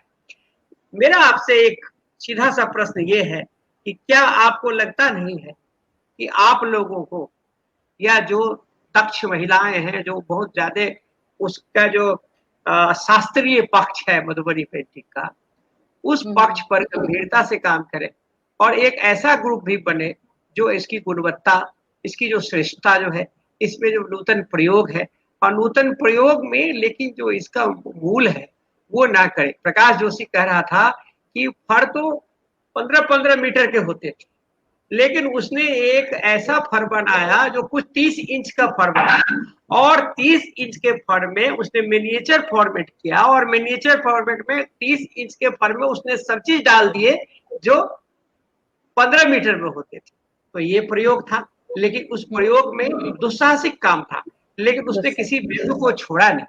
अगर हम लोग भी माने आप लोग अगर कुछ ऐसा कर पाए तो ये मधुबनी पेंटिंग जो मिथिला चित्रकला है उसका जो इतिहास है वो इतिहास पे हमें ऐसा लगता है, आप लोग बताएंगे कि मैं हमेशा मनीषा से और भी लोगों से बात करते रहता हूँ कि हम लोग उसके इतिहास को कहीं न कहीं दबा दे रहे हैं। हम एक विदेशी आके कह दिया और उसकी बात को मान लेते हैं, उसकी भी गलती नहीं है। उसको भी 2-3 आदमी अपने घर में ले जाता है और जो उसको समझ में आती है वो कह देता है और उसको शाश्वत मान के चला जाता है। ठीक है कि नहीं? तो आप लोगों का चूंकि आप सर्वगुण संपन्न है, आप लिखती भी है, लेखन कला में भी है। आपने उस कविता से आपने पूरी मधुबनी जो मिथिला चित्रकला की जो परंपरा है और महिलाओं का जो अवदान रहा है, आज से की पूरी यात्रा है, कैसे बनाते हैं अलग अलग उसके जो फ्रेम है, सारे चीज को आपने डिस्क्राइब कर दिया। तो अगर आप लोग ऐसा भी करें तो मुझे लगता है कि वो बहुत जरूरी काम होगा। आप इसका जवाब दीजिएगा, सोचिए थोड़ा सा। उस बीच में आप नैना जोगिन का एक गाना गा दीजिए। नैना जोगिन का कोई गाना गाना तो नहीं है, वो फकड़ा की तरह होता है। आप तो वही गा दीजिए, वो फकड़ा भी गाना ही है, वो वैदिक वो अथर्ववेद के मंत्र की तरह लगता है। हाँ, जी फकड़ा की तरह है। नहीं, मैं सवाल से भटक नहीं जाऊँ इससे पहले मैं जवाब ही दे देना चाहूंगी। दे। हाँ, देखिए आपने ग्रुप की बात की कि कुछ नई पीढ़ी की लड़कियां हैं जो नए जनरेशन के लोग हैं या कुछ ऐसे भी हैं जो कुछ अलग कर रहे हैं। तो इस बात को हमें समझना होगा कि कहते हैं कि अंग्रेजी में there is difference between artist and artisan. इस बात को हमें स्वीकारना होगा। आर्टिस्ट अलग हो जाते हैं और आर्टिजन अलग है। तो आर्टिस्टों की संख्या कम हो गई है, मैं मानती हूँ। मतलब कलाकारी की जो चाल है वो सुस्त हो गई है और दलाली की जो चाल है वो चुस्त हो गई है। क्या बात, क्या बात। ऐसे में हमें सोचना होगा कि जिस कला को हमारी महिलाओं ने इतनी तकलीफें सह के बचा के हमारे लिए रखा, उसमें हम एक मिनट आंसू हाँ, उसको हम भी कम से कम मूल स्वरूप में उसकी मौलिकता को छेड़छाड़ न करते हुए और वास्तव में आर्टिस्ट हम बने। देखिए उन महिलाओं ने जो देखा उसको बनाया। उनके कानों में बस रामायण गया था, महाभारत की कहानियां गई थी, तो उसने उन्होंने उसको रचा। और हमारे यहाँ तो पूरी दुनिया है, हम टेलीविजन के माध्यम से पूरी दुनिया देख रहे हैं। तो हम उन सारी चीजों को आत्मसात करते हुए जो दुनिया में परिवर्तन हो रहा है उसको अपने ढंग से कहने का जो हमारा पेंटिंग का जो पेंटिंग की जो मौलिकता है उसको रखते हुए हम अपनी बातों को कहें, इस बात को हमें ध्यान में देना होगा। मैं मानती हूँ कि जीविका के लिए ठीक है, आप बनाइए, क्वांटिटी बनाइए, क्वांटिटी में बनाइए, खूब बनाइए, लेकिन कुछ क्वालिटी पर भी ध्यान हमें रखना चाहिए। मजबूरी है, कुछ कलाकारों की ऐसी भी मजबूरी है कि अगर वो रचने लगेंगे तो फिर उनका चूल्हा कैसे चलेगा, तो फिर ऐसे में वो आर्टिजन बन जाते हैं। और कलाकारी का सेंस जरूरी नहीं है कि सब में हो, लेकिन बहुत सारी हमारे जो अभी भी वर्तमान में भी जो है वो बना रही हैं और अच्छा बना रही हैं। और कुछ तो कोई बात नहीं है, जैसे आपने कहा ना कि कॉपी करना, तो उसको वो कॉपी ही कर रही है। तो हमारे गुरुदेव डॉक्टर नरेश मोहन झा अब तो नहीं है दुनिया में, लेकिन वो कहा करते थे कि जो भी काम करो दिल से करो, छोटा सा भी कोई काम हाथ में लो तो उसको मन से खूब करो, तो उसकी एक खुशबू आएगी। आप कहीं भी मत जाइए, आप घर में ही बैठ के आप बढ़िया से बनाइए, कभी ना कभी उसकी खुशबू लोगों तक पहुंचेगी, उसकी जो खासियत होगी वो लोगों तक पहुंचेगी और लोग आपको खोजते हुए आएंगे। तो मैं ये नहीं कहती हूँ कि एक ही चित्र को आप रचते हुए बैठ जाइए, कहीं मत जाइए। आप बनाते हैं तो मुखर होके उसको बताइए भी, सब कुछ कीजिए। और लेकिन चित्रों को बनाने से पहले सोचिए और इसकी मौलिकता से छेड़छाड़ मत कीजिए। ये मैं सब जो कमिंग जनरेशन है मैं उनसे भी रिक्वेस्ट करती हूँ कि इसका जो मौलिक स्वरूप है, इसकी आत्मा है। अभी इतनी सारी बातें हैं हमारी मिथिला पेंटिंग में कहने के लिए जो अभी तक कही नहीं गई है। हमारी महिलाओं ने बहुत सारा कुछ कह दिया है, लेकिन अभी भी बहुत बातें हैं जिसको अभी हमें कहनी है, तो हमें कहना चाहिए। और अगर तकलीफें हो तो उठा लो, एक ही शाम खाओ, लेकिन अपनी अपनी जो सोच है उसको आप बढ़िया से निकालो। अगर पैसे के पीछे भागिएगा तो आप कलाकार नहीं बन पाइएगा, बहुत दिक्कत होती है। उसमें आपके पास पैसे तो बहुत हो जाएगा, लेकिन आपके अंदर का जो कलाकार है वो खत्म हो जाता है। इसलिए तो उसको बचाना है, उसके लिए तकलीफें सहनी पड़ती है। और कभी ये हिंदुस्तान है, कहीं भी आप देख लीजिए ना, किसी कलाकार को आप शायद ही कलाकार या साहित्यकार को इसके दम पर आप नहीं देख सकते हैं कि उसके पास बहुत पैसा आ गया, मरने के बाद भले ही वो अमर हो जाता है, ये हो जाता है, वो हो जाता है, बहुत नहीं मिल पाता है। तो ये आपने कहा ना कि जो अभी जो इस पेंटिंग का जो मौलिकता है या ये ग्रुप है, कुछ लोग कॉपी कर रहे हैं, तो उससे बचना चाहिए। तो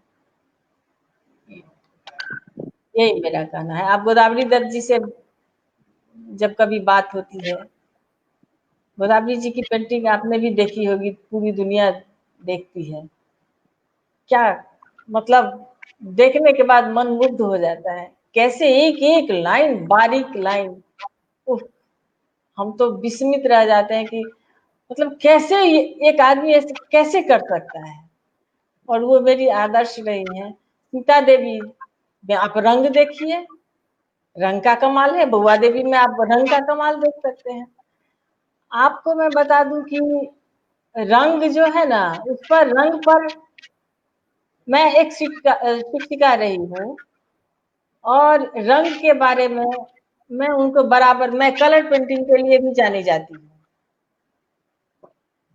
तो वो रंग का सेंस तो मैं अपने बच्चों से कहती हूँ कि तुम रंग से खेलो। मैं आपके प्रश्न से इतर आ रही हूँ। मैं बच्चों से, हाँ, बच्चों से कहती हूँ कि तुम रंग से खेलो। जब रंग से खेलोगे तब रंग अपना रंग दिखाता है। कई रंगों को एक साथ मिला करके रखो, देखो, और एक अंदर उससे क्या होता है, एक एक सम्मोहन आता है कला के प्रति। आपके मन में एक मतलब गजब का भाव पैदा होता है जब आप एक साथ रंगों को देखेंगे, मिला रहे हैं। मतलब सरस्वती का जैसे वरद हस्त आपके माथे पर आ जाता है और आप सम्मोहित होकर के आप सम्मोहन में चले जाते हैं और एक नया आपके मन में एक नया मतलब एक अंदर का जो कलाकार है वो जगता है। तो मैं रंगों पर बहुत प्रयोग करती हूँ और अधिकांश चित्र मेरे हैं वो रंगीन होते हैं। और आप एक मौलिकता कभी खत्म नहीं होती है कैलाश जी। ब्राह्म अगर रंग पेंटिंग और लाइन पेंटिंग की बात मैं करती हूँ तो ब्राह्मण, मैं थोड़ा इतर होके बात कर रही हूँ। आप देखिए कि एमंग ब्राह्मण मतलब ब्राह्मणों की पेंटिंग में आप रंग ज्यादा देखिएगा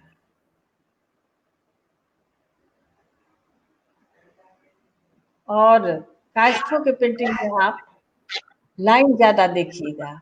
वही आप हमारे जो ये गोदना पेंटिंग है जो हमारे, हाँ, वो उनमें प्राकृतिक रंग की छटा आपको देखने को मिल जाएगी।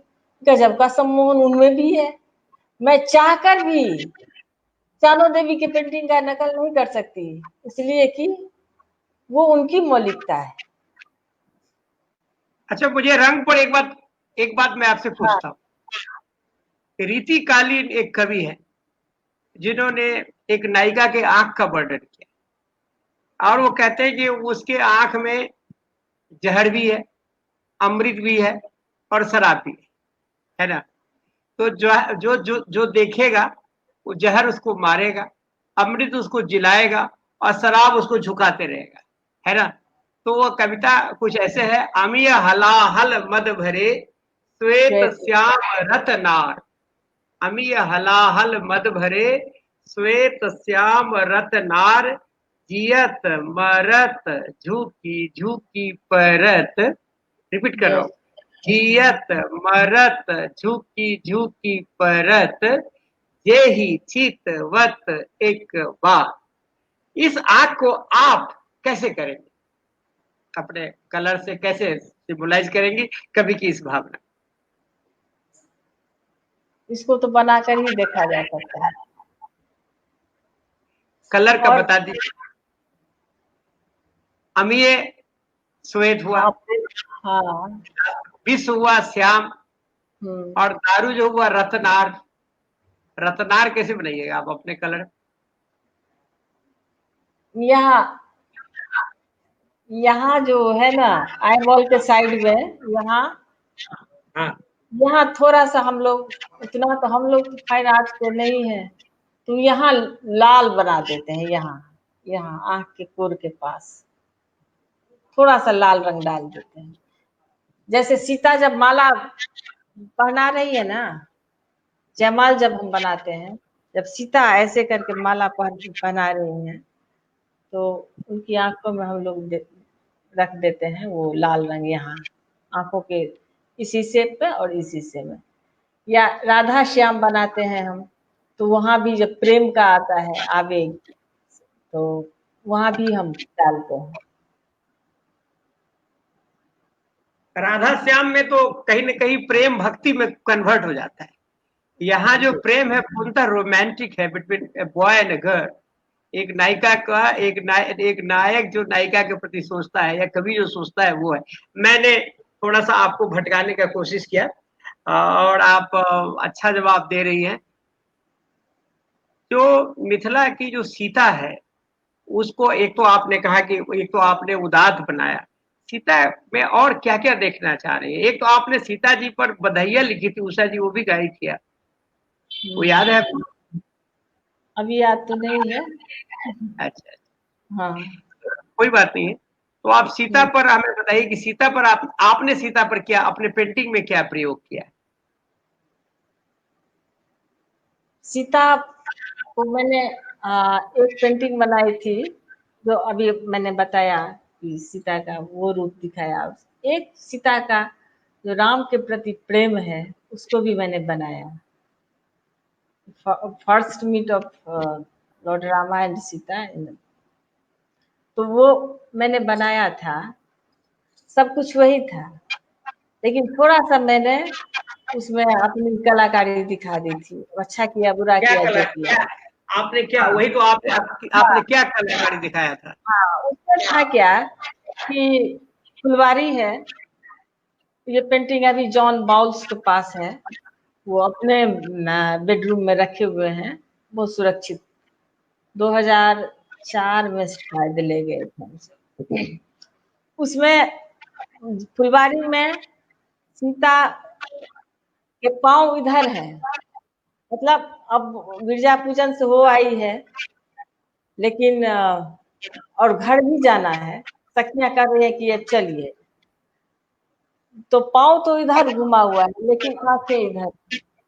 वो राम को देख रही हैं।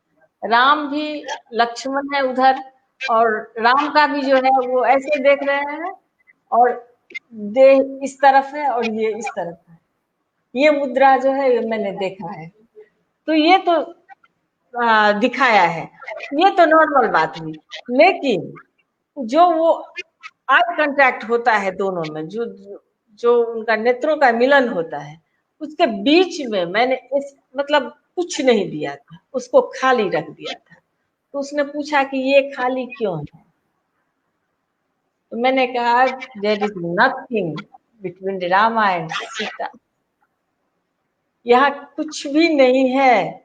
लव मतलब जो ये प्रेम है, उसमें उसको हम व्यक्त नहीं कर सकते हैं। ये इसलिए मैंने ये खाली छोड़ दिया है कि जो जैसे समझे आप इसको जिस रूप में लें।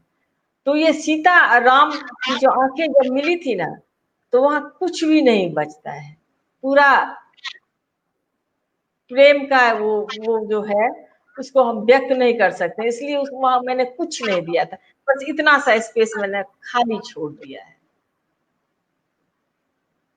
तुलसीदास तो लेकिन कहते हैं कि तुलसीदास तो व्यक्त करते हैं, मन जा हीरा चहु मिलहि सोबर सहज सुंदर सांवरो। सहज। तो तुलसीदास तो कहते हैं।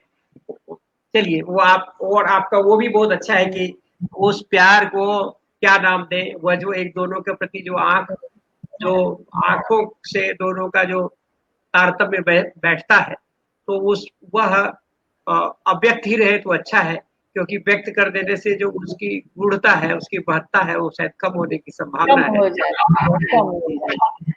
और हम हिंदुस्तानी प्रेम को बहुत ही सहेज के रखते हैं। वो सरेआम हम किसी को बताते नहीं है, वो अपने दिल के कोने में किसी के हिस्से में दबा के रखते हैं। वो किसी से भी करते हैं, तो वो आप एक हमें प्रेम अलग होता है। हाँ। जी, आप हमें ये बताइए कि ये जो मिथिला पेंटिंग है, मिथिला पेंटिंग का कौन सा पक्ष है, एक इतिहास का जो पक्ष है, वह अभी तक अव्यक्त है या पूर्ण व्यक्त नहीं है, या उसमें कुछ काम करने की जरूरत है? देखिए, जितनी इसकी व्यापकता है, जितना मतलब क्या कह सकते हैं इसको, ये जितने समय से होते आया है, ये प्राचीन काल की कला है। जितनी बातें इसमें हुई हैं, या जो भी इसमें अभी तक जो भी मतलब इसकी व्यापकता ऐसी थी कि वो रामायण से पहले भी, कोई देखिए, कोई कहता है कि रामायण काल में, रामायण से शुरू हुई थी। मैंने ये भी सुना है कि रामायण काल से ये शुरुआत हुई है। मैं पूछती हूँ कि आप अगर कलाकार नहीं हैं, अगर आपको कहेगा कि आप जा करके बना दीजिएगा तो बना सकते हैं? नहीं बना सकते हैं। इसका मतलब है कि उससे पहले भी बनते आया था तब न बना था। तो जिस हिसाब से इसकी समाज में व्यापकता है, उस हिसाब से इसका साहित्य नहीं उपलब्ध है। ये मुझे लगता है हर एक लोक कला का ये कमजोर पक्ष है। लोक कला का साहित्य उतना नहीं है। ये तो एक हाथ से दूसरे हाथ, और उसमें मिथिला पेंटिंग की जब मैं बात करती हूँ तो ये तो मिट्टी के घर में बनता था, बारिश हुई, मिट्टी के ही घर होते थे और पुआल की छत होती थी। बड़े बड़े लोगों के किसी किसी के कोठे हुआ मतलब ईंट के घर होते थे, बाकी तो मिट्टी का ही घर होता था। तो बनती थी, फिर बरसात हुई, फिर वो मतलब वो निकल जाता था। तो ऐसे में कॉपी करने के लिए कुछ भी नहीं बचता था महिलाओं के पास। बस उंगली में वो कूची लिया, कूची मतलब पिहुआ लिया, और दिमाग में चित्र है और वो बनाती चली जाती थी। और लड़कियां उसको उसमें कभी पहले तो रंग भरती थी, बाद में धीरे धीरे आउटलाइन बनाना शुरू करती थी। तो जिस हिसाब से ये पेंटिंग इतना समृद्ध है और जितनी पुरानी इसकी संस्कृति है, उस हिसाब से इसका साहित्य नहीं है। ये तो है, इसलिए कि मुझे जब मैं सर्च करने के लिए चली तो बस 2-4 किताबें थी। अवधेश अमन की थी, उपेंद्र ठाकुर की थी, या विदेशियों की थी। बहुत सारी किताबें मुझे नहीं मिली थी। तब मैंने महिलाओं से ही जो जानकारी हासिल किया, तो वही मेरा आधार बना, उसी को लेकर के मैंने किया था, अपना रिसर्च पूरा किया था। और साहित्य तो इसका लिटरेचर उतना उपलब्ध नहीं है, जो बहुत ही अभी आपने कहा ना, अभी इस पर बहुत काम करने की जरूरत है। एक रंग को ही आप उठा लीजिए, एक रंग पर ही अभी आपको बहुत काम करने हैं, इसके थीम पर बहुत सारे काम करने हैं।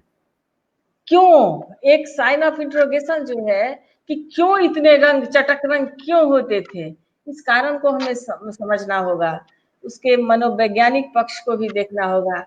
मुझे याद है कि जब मैं रिसर्च कर रही थी, मैं बताती हूँ बार बार, ये मेरे रिसर्च का एक ये भी कारण बना था। मैं जब एक महिला कलाकार से बात कर रही थी, तो एक यंग विडो, मतलब एक बहुत ही खूबसूरत महिला जो बिल्कुल यंग थी, लेकिन she was window that time. तो उसको मैंने, वो चित्र बहुत सुंदर बना रही थी, संजोग ऐसा था कि वो चित्र ही बना रही थी। तो मैंने देखा खूब चटक रंग वो भर रही है।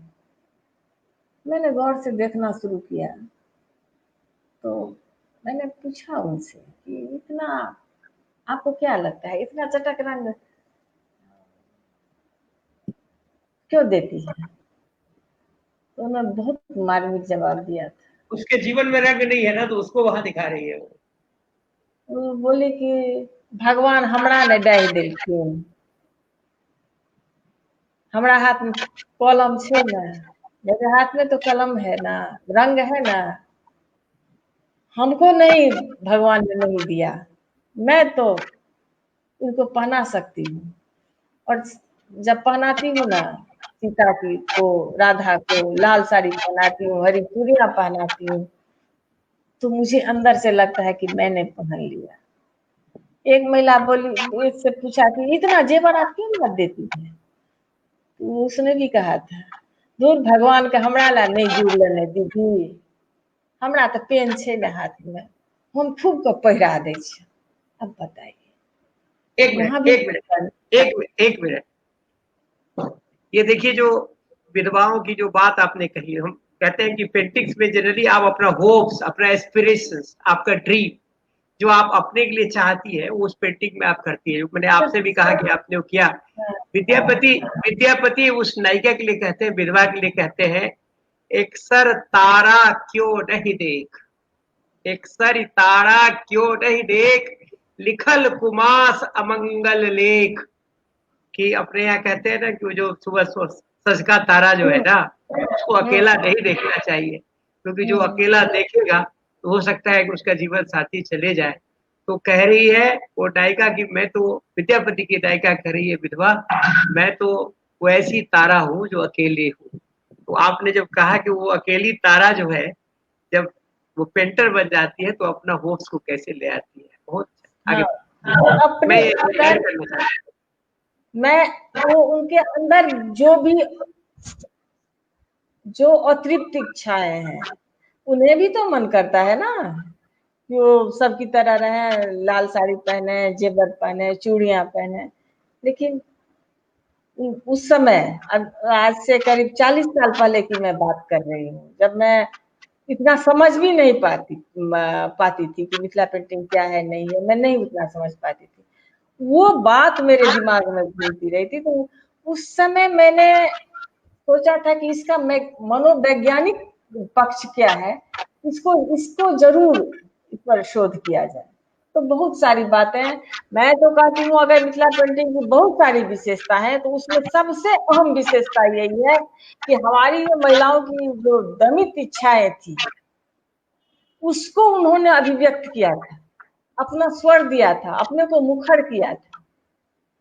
वो एक माध्यम था उनको अपने को मुखरित करने का, और कोई चारा उनके पास नहीं था।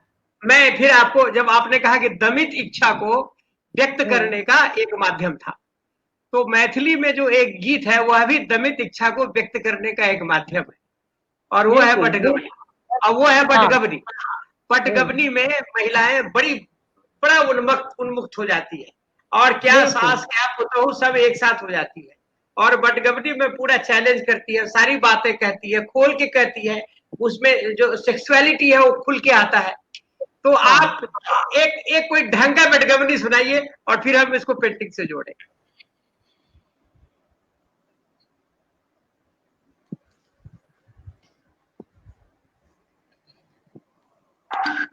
हमारे यहाँ कौआ को बहुत शुभ भी माना जाता है और कभी कभी अशुभ भी माना जाता है। कड़कड़ाता है तो कहता है बाप रे बाप, बड़ खराब कौआ बजे छे, या मतलब एक संकेत देता है, तो उसको कहती है हाँ आ जाएगा तो तुमको ये दूंगी वो दूंगी, बहुत सारी बातें होती है। तो एक बटगबनी मैं सुना देती हूँ।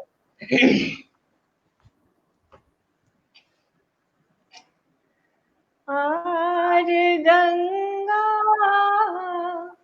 आर जमुना, बीच कदम के गाछ गाछ ऊपर काग बैसल, बिरह बोल सुनाबियो। काग रे तोरा पाग बाढ़ब, सोने मढ़ब दुनू ठोर,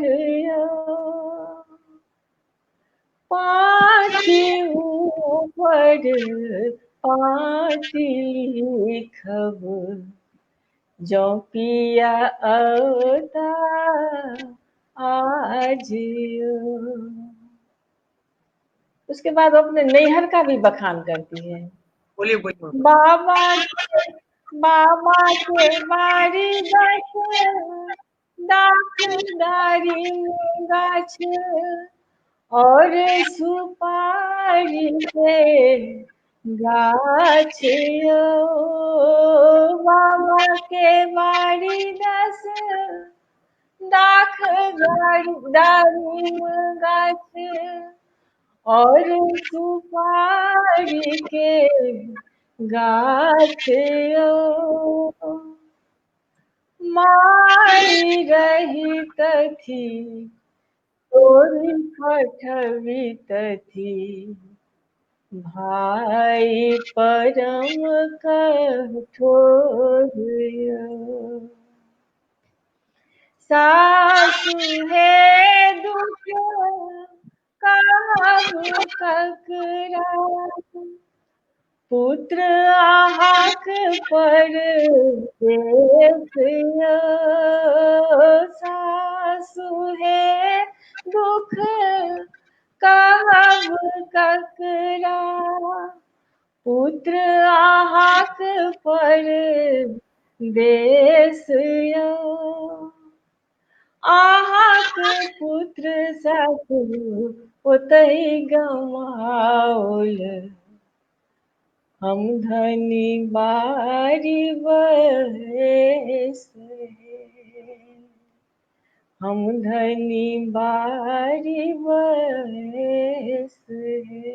एक और है बटगबनी में है, देखिए कितना सुंदर उसमें है, एक लाइन में इसी बटगबनी है। अरे वो गई। चौमासा, हाँ चौमासा का बस एक मैं सुना देती हूँ। जब आपने बात की कि दमित इच्छाओं की, तो वो क्या मजबूरी है और क्या इच्छा है उस पर देखिए।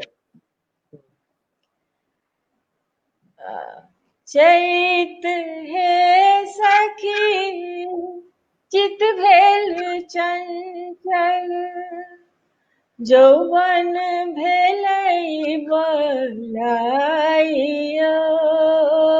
चैत हे सखी चित भेल चंचल जौवन भेलै बलाइयो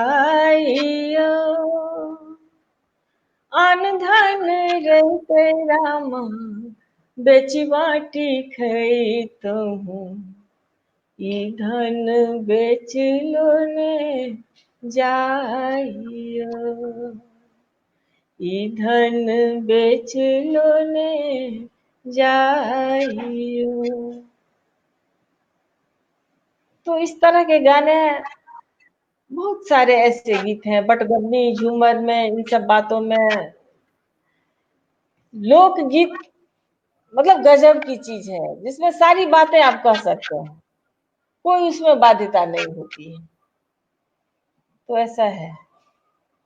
तो हम ये चाहते हैं कि आपके जो छात्र हैं, छात्राएं हैं खासकर, हाँ हाँ क्या आप कह सकती है कि आपने 5 या 4 या 6 या 2 या 1 ऐसे छात्राएं बनाए, छात्र या छात्राएं बना ली, शिष्य बना लिया, जिस पे आपको बहुत गर्व है और वो आपके बताए कदम पे उससे आगे जाने की संभावना है?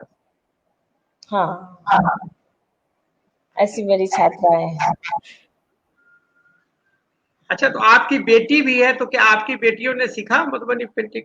हाँ, मेरी बेटी है मोनालिसा, मिथिला आर्ट इंस्टीट्यूट से ही उसने सीखा। उस समय मैं ही शिक्षिका थी और संतोष दास भी उस समय थे और उसने वहीं से सीखा और बहुत ही अच्छा बनाती है वो, बहुत अच्छा बनाती है। बनाती है।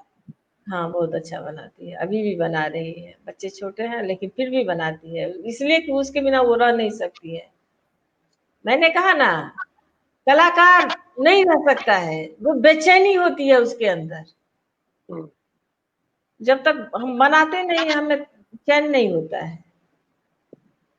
अब हमें एक बताइए कि हम जनरली कलाकारों को एक्सचेंज करते हैं, अब बुलाते हैं, हमें जगह सेंटर फॉर आर्ट्स में बुलाते थे, सर तरह के कलाकार को बुलाते थे। तो आपको बाहर की कला को देखते, हमारे प्रोग्राम को भी आप देखते रहती हैं, राजस्थान वाले और कहाँ गुजरात वाले सब करते हैं, तो आप बुलाते रहते हैं। तो आपको ऐसा लगता है कि कुछ ऐसा उसमें चीज है जिससे हम इंस्पिरेशन लें, या कुछ ऐसा चीज है जो हमारे में अलग है, ऐसा कुछ भावनाएं आती है आपके मन? कौन सी कला को? किसी मतलब कलर का हुआ, बिंब का हुआ, स्टाइल्स का हुआ। अब कोई जो है, कोई कला जो है, जैसे आपने कहा कि पेस्ट का उदाहरण लीजिए, जो एक रूढ़ बन चुका है कि वो लाइनिंग चलेगी, धीरे धीरे लाइनिंग चलेगी। और एक पेंटिंग का ये भी होता है, मान लीजिए मॉडर्न पेंटिंग में एमएफ हुसैन क्या करता है, एमएफ हुसैन एक बार ब्रश उठाता है, सीधे घोड़ा बना लिया ऐसे करके। वो ब्रश उसमें जो क्रिटिक है उसको वो कहते हैं वो फेमिनिज्म नहीं है, उसमें मेल ईगो है, जैसे पुरुष एक बार पे कुदाल चला दिया, उठा के पटक दिया, वैसे तरह से वो कलर को ऐसे करता घोड़ा बनता है। अगर कोई कोई जो फीमेल बनाएगी तो धीरे धीरे धीरे धीरे धीरे धीरे उसको आगे बढ़ाएगी, सिर्फ ऐसे करता है। तो कुछ मैंने एक वैसी उदाहरण दे दिया आपको। तो क्या इस तरह की कुछ बातें जो आप लोग बाहर जाती हो, अमेरिका में गई होगी तो वहां दूसरे पेंटिंग वालों को देखी होगी, कुछ आपने सीखा या नहीं सीखा? कुछ आपको लगा कि कुछ चीजें ऐसा है जिसको हम इम्पोर्ट कर सकते हैं, ला सकते हैं? गंगा देवी मान लीजिए गई हरिद्वार तो उसी का पेंटिंग बना दिया। ऑल इंडिया मेडिकल साइंस गई इलाज करने के लिए, तो ज्योतिष जैन साहब ने कहा बना दो, उन्होंने वही बना दिया और वो एक मिथ बन गई। वो आपने ऐसा कुछ किया? क्या किया? देखिए कुछ चीजें जैसे हमको राजस्थान से लेने का भी बात हुई थी, तो नेचुरल कलर को हम चाहते हैं कि अपने पेंटिंग में लाएं। और दूसरी बात, सोच की जहां तक बात है ना, कि गंगा देवी एक उसको क्या कहेंगे कि वो उन्होंने एक लाइन खींच दिया, उन्होंने रास्ता खोल दिया कि रामायण महाभारत से ऊपर भी चीजें बनाई जा सकती हैं। ये गंगा देवी ने वो एक लाइन खींच दिया था, ऐसे भी किया जा सकता है। और उसी से इंस्पायर होकर बहुत सारे कलाकारों ने भी प्रयोग किया और मैंने भी प्रयोग किया। जो पिछले मतलब ये पिछला जो हुआ है उसमें मैंने भ्रूण हत्या की जो वाली जो पेंटिंग है उसको मैंने दिखाया है। तो बहुत सारी चीजें मैं और बहुत सारी कलाओं के बारे में उतना नहीं जानती हूँ। मिथिला पेंटिंग में भी अभी मुझे बहुत कुछ जानना है, अभी बहुत कुछ जानना बाकी है मेरे लिए। थोड़ा सा समझा है मैंने। अरे इसकी व्यापकता बहुत ज्यादा है, इसको बहुत अभी गहराई से समझना होगा और अभी बहुत इसमें काम करना है। तो मुझे जैसे गोंड आर्ट है या टिकुली है, टिकुली तो बहुत कुछ मिलता है हमारे मिथिला पेंटिंग से ही, या मंजूषा भी हमसे ही मिलता जुलता है, वर्ली है, बहुत ऐसी पेंटिंग है। तो मैं अभी ऐसा नहीं कुछ सीखा है, लेकिन कुछ कलाकार कर रहे हैं उसकी, जैसे कलमकारी की बहुत सारे उसका बहुत सारा डिजाइन मिथिला पेंटिंग में लोग ले रहे हैं। मैं देख रही हूँ कि जो कमिंग जनरेशन है वो उसको ले रहा है, जबकि हमारी जो पुरानी हमारी महान कलाकार महिलाएं हो चुकी हैं, उन्होंने खुद ही डिजाइन तरह तरह के डिजाइन उन्होंने लिए थे। अच्छी बात है, उन्होंने खुद लिया, वो भी अच्छी बात है। अगर कुछ ले रही हैं बाहर से तो वो भी अच्छी बात है, लेकिन इतना मत लो, हम इतना नहीं ले लें ताकि हमारी अपनी ही पहचान खत्म हो जाए। इससे हमें तो जरूर बचना चाहिए। और तो मैं इस पर आपको ज्यादा नहीं बता सकती हूँ कि इसलिए कि मैं किसी से डिजाइन नहीं लेती हूँ, जो है अपने मिथिला पेंटिंग का ही पूर्व से देखती आई हूँ, या कुछ अलग डिजाइन खुद बना लिया तो बना लिया, नहीं तो वो इनोवेशन अभी तक मिथिला पेंटिंग में बस थीम को मैंने किया है, थीम मैंने लिया है, चुना है। और बहुत सारा पेंटिंग है जो अभी मेरे पास नहीं है, एथनिक आर्ट्स फाउंडेशन वालों के पास है। चलिए, आपसे हम बात करते रहेंगे। आपसे बात करना बहुत अच्छा लगता है और आप बहुत सपाट बोलती है, और आपके बोलने से लगता है कि जो राधा कृष्णन थे हमारे देश के राष्ट्रपति, वो कहा करते थे कि विद्यार्थी और गुरु में एक अंतर होता है। क्या अंतर है?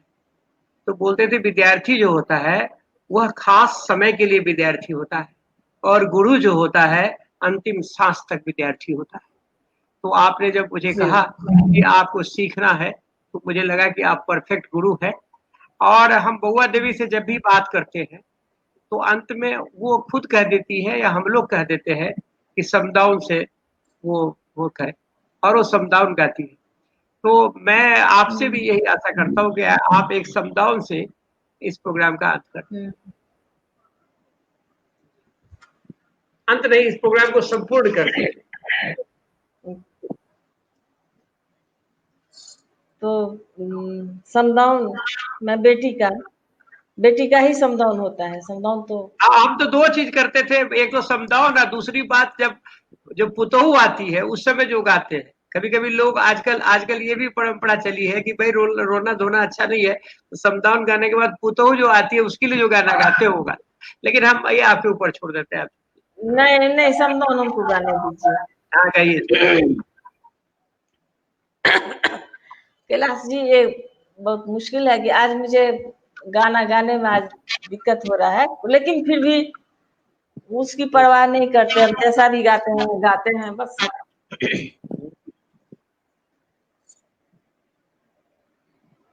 आरे घीबक घैल जेका पोसलौ है बेटी तोरा, पोसलौ है बेटी, बेटा जे का करेलौ दुलार, आर से दिया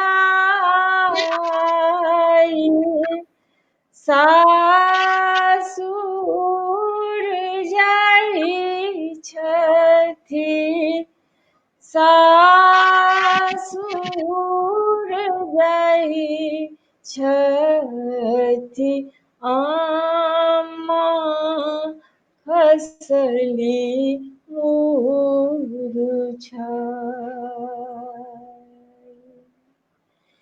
के मोरा दियाले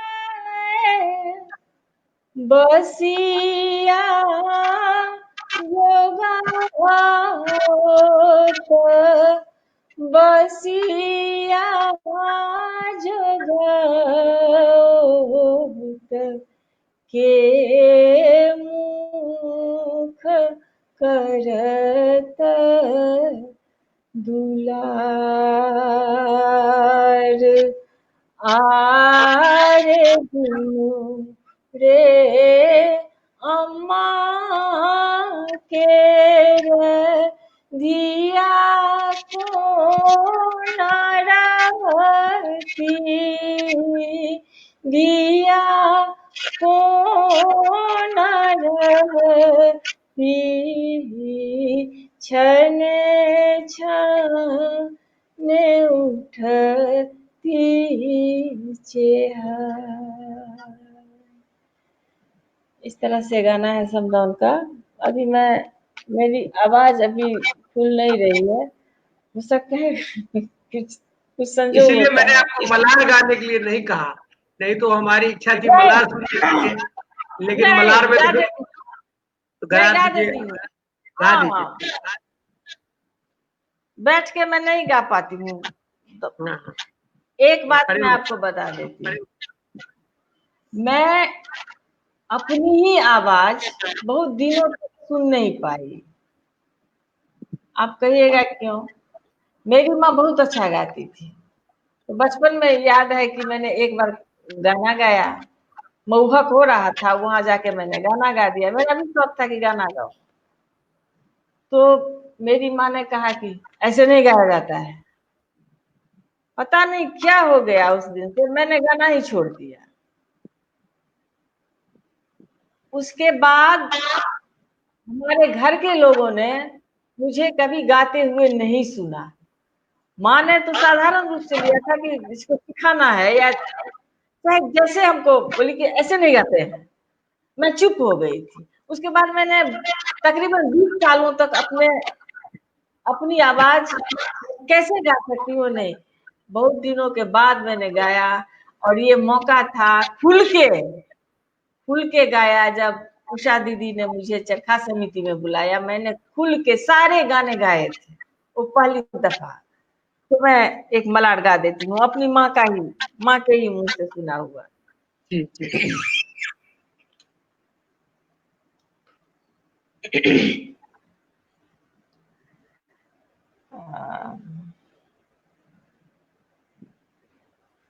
सखी है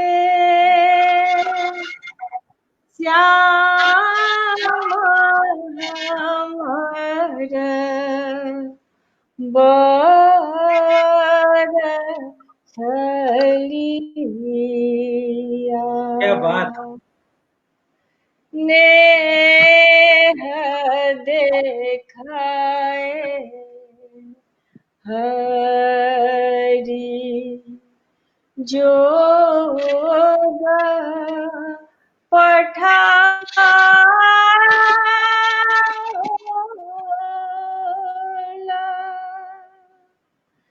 नटवर कृष्ण कन्हैया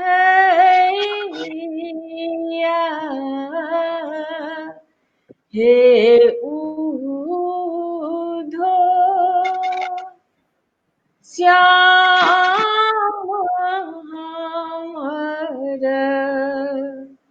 बर छलिया।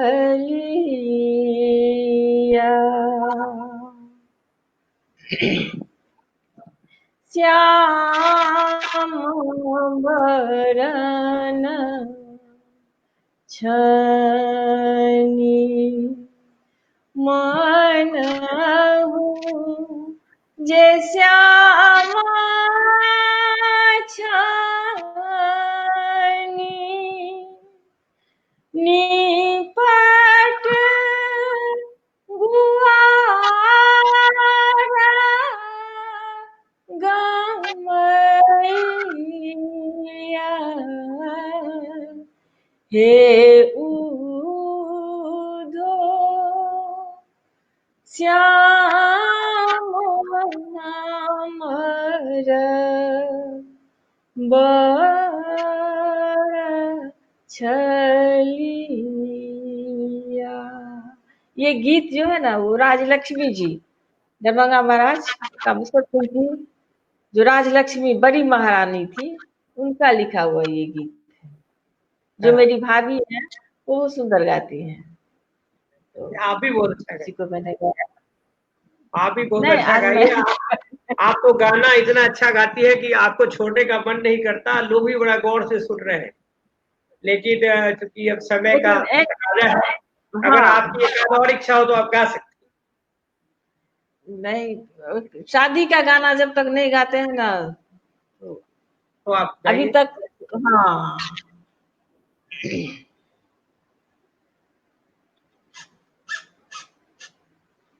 इसमें बस 2 ही लाइन गा देती हूँ। नहीं नहीं, आप पूरा गाइए, पूरा गाइए, लोग सुन रहे हैं।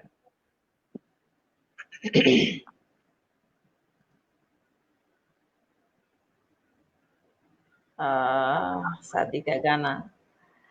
अच्छा। नहु नहु चलियो दुल्हा डेग करू छोटियो। नहु नहु चलियो दुल्हा डेग करू छोटियो।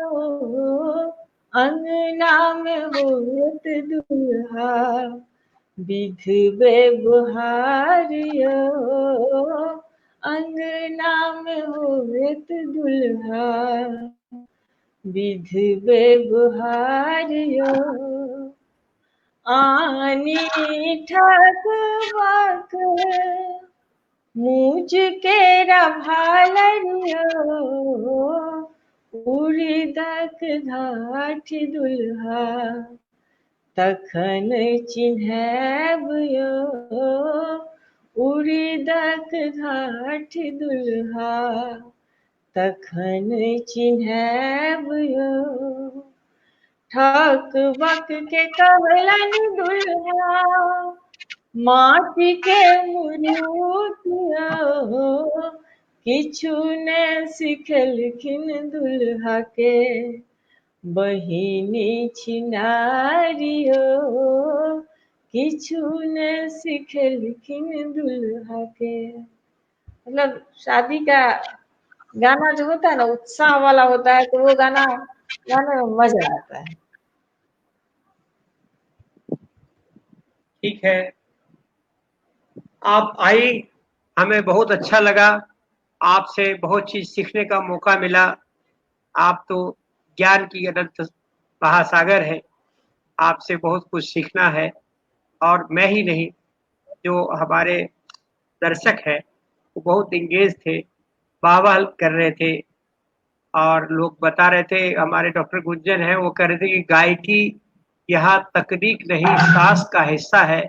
ऐसी गायकी को सलाम, जो केवल मिथिला में ही हो सकता है। और बहुत सारे लोगों का बहुत ही उत्साहवर्धक अभिव्यक्ति है, कमेंट है आपके लिए। और देखने से लगता है कि आप थोड़ी सी स्वस्थ नहीं है, फिर भी आप आई। हाँ, आप सही बात। आपने ये आपने बात अपने बात आपने अपने बात को बहुत बेबाकी से रखा, हमें बहुत अच्छा लगा। और जो मिथिला की मैं बार बार कह रहा हूँ, मधुबनी पेंटिंग का जो इतिहास है उसमें हम लोग काम करना चाहते हैं। और आप जैसे लोगों की जरूरत है, जो तथ्य को जानता है, गांव को जानता है, परंपरा को जानता है। और इस परंपरा को जिस जेंडर ने, मातृशक्ति ने बचा के रखा है, उस जेंडर को जानता है। तो इसके साथ आप फोक ब्रेड में आई, मेरी तरफ आपको से भी अच्छा लगा आपको होगा। धन्यवाद। हमें बहुत अच्छा लगा, भविष्य में भी आती रहेंगी। कल एक बहुत बड़े गांधीवादी राज गो, गोपाल जी और उनकी पत्नी जो कनाडा की हैं, जील कार हैरिस बहन जी, वो दोनों हमारे यहाँ आएंगे और गांधी की बातें और बहुत सारी बातें करेंगे। किस तरह से उन्होंने प्रैक्टिकलिटी की, चंबल के बीहरों से 500 जो डकैत थे उनको कैसे मेन स्ट्रीम में ला दिया, किस तरह से आदिवासियों के लिए वो लड़ते रहते हैं, किस तरह से जय जगत का नारा लगाते रहते हैं, किस तरह से बिना किसी हिंसा के लोगों में आत्मसंबल लाते हैं, आदिवासियों के लिए, मूलवासियों के लिए, गरीबों के लिए, युवाओं के लिए, महिलाओं के लिए, उनके अधिकार के लिए लड़ते हैं। लेकिन कहीं भी वो युद्ध का निमंत्रण नहीं करते, प्रेम ही उनका मंत्र होता है। इसको लेके हम लोग कल आएंगे। और परसों मालिनी, पद्मश्री मालिनी अवस्थी जी भी आएंगे। तो आप लोग हमसे जुड़े रहिए, आप जुड़े रहते हैं तो हमें भी अच्छा लगता है। हमारा प्रयास ये होता है कि कल्चर भी ब्रेकिंग न्यूज हो सकता है। हमारे लिए रानी झा और उनकी कला ब्रेकिंग न्यूज है। हम जो उलूल जुलूल ब्रेकिंग न्यूज में देखते हैं, आ, आ, आदमी ने कुत्ते को काट लिया, इस तरह का न्यूज है। उससे हमें संस्कृति की ओर झुकने की जरूरत है, पूरे भारत को जानने की जरूरत है। इसके साथ आप सभी का धन्यवाद। जय भारत, जय फोकरे। और आपको बंद करो सबको भाई। बहुत बहुत धन्यवाद।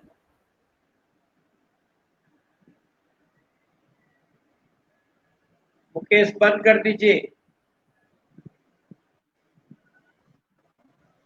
मुकेश जी बंद कीजिए।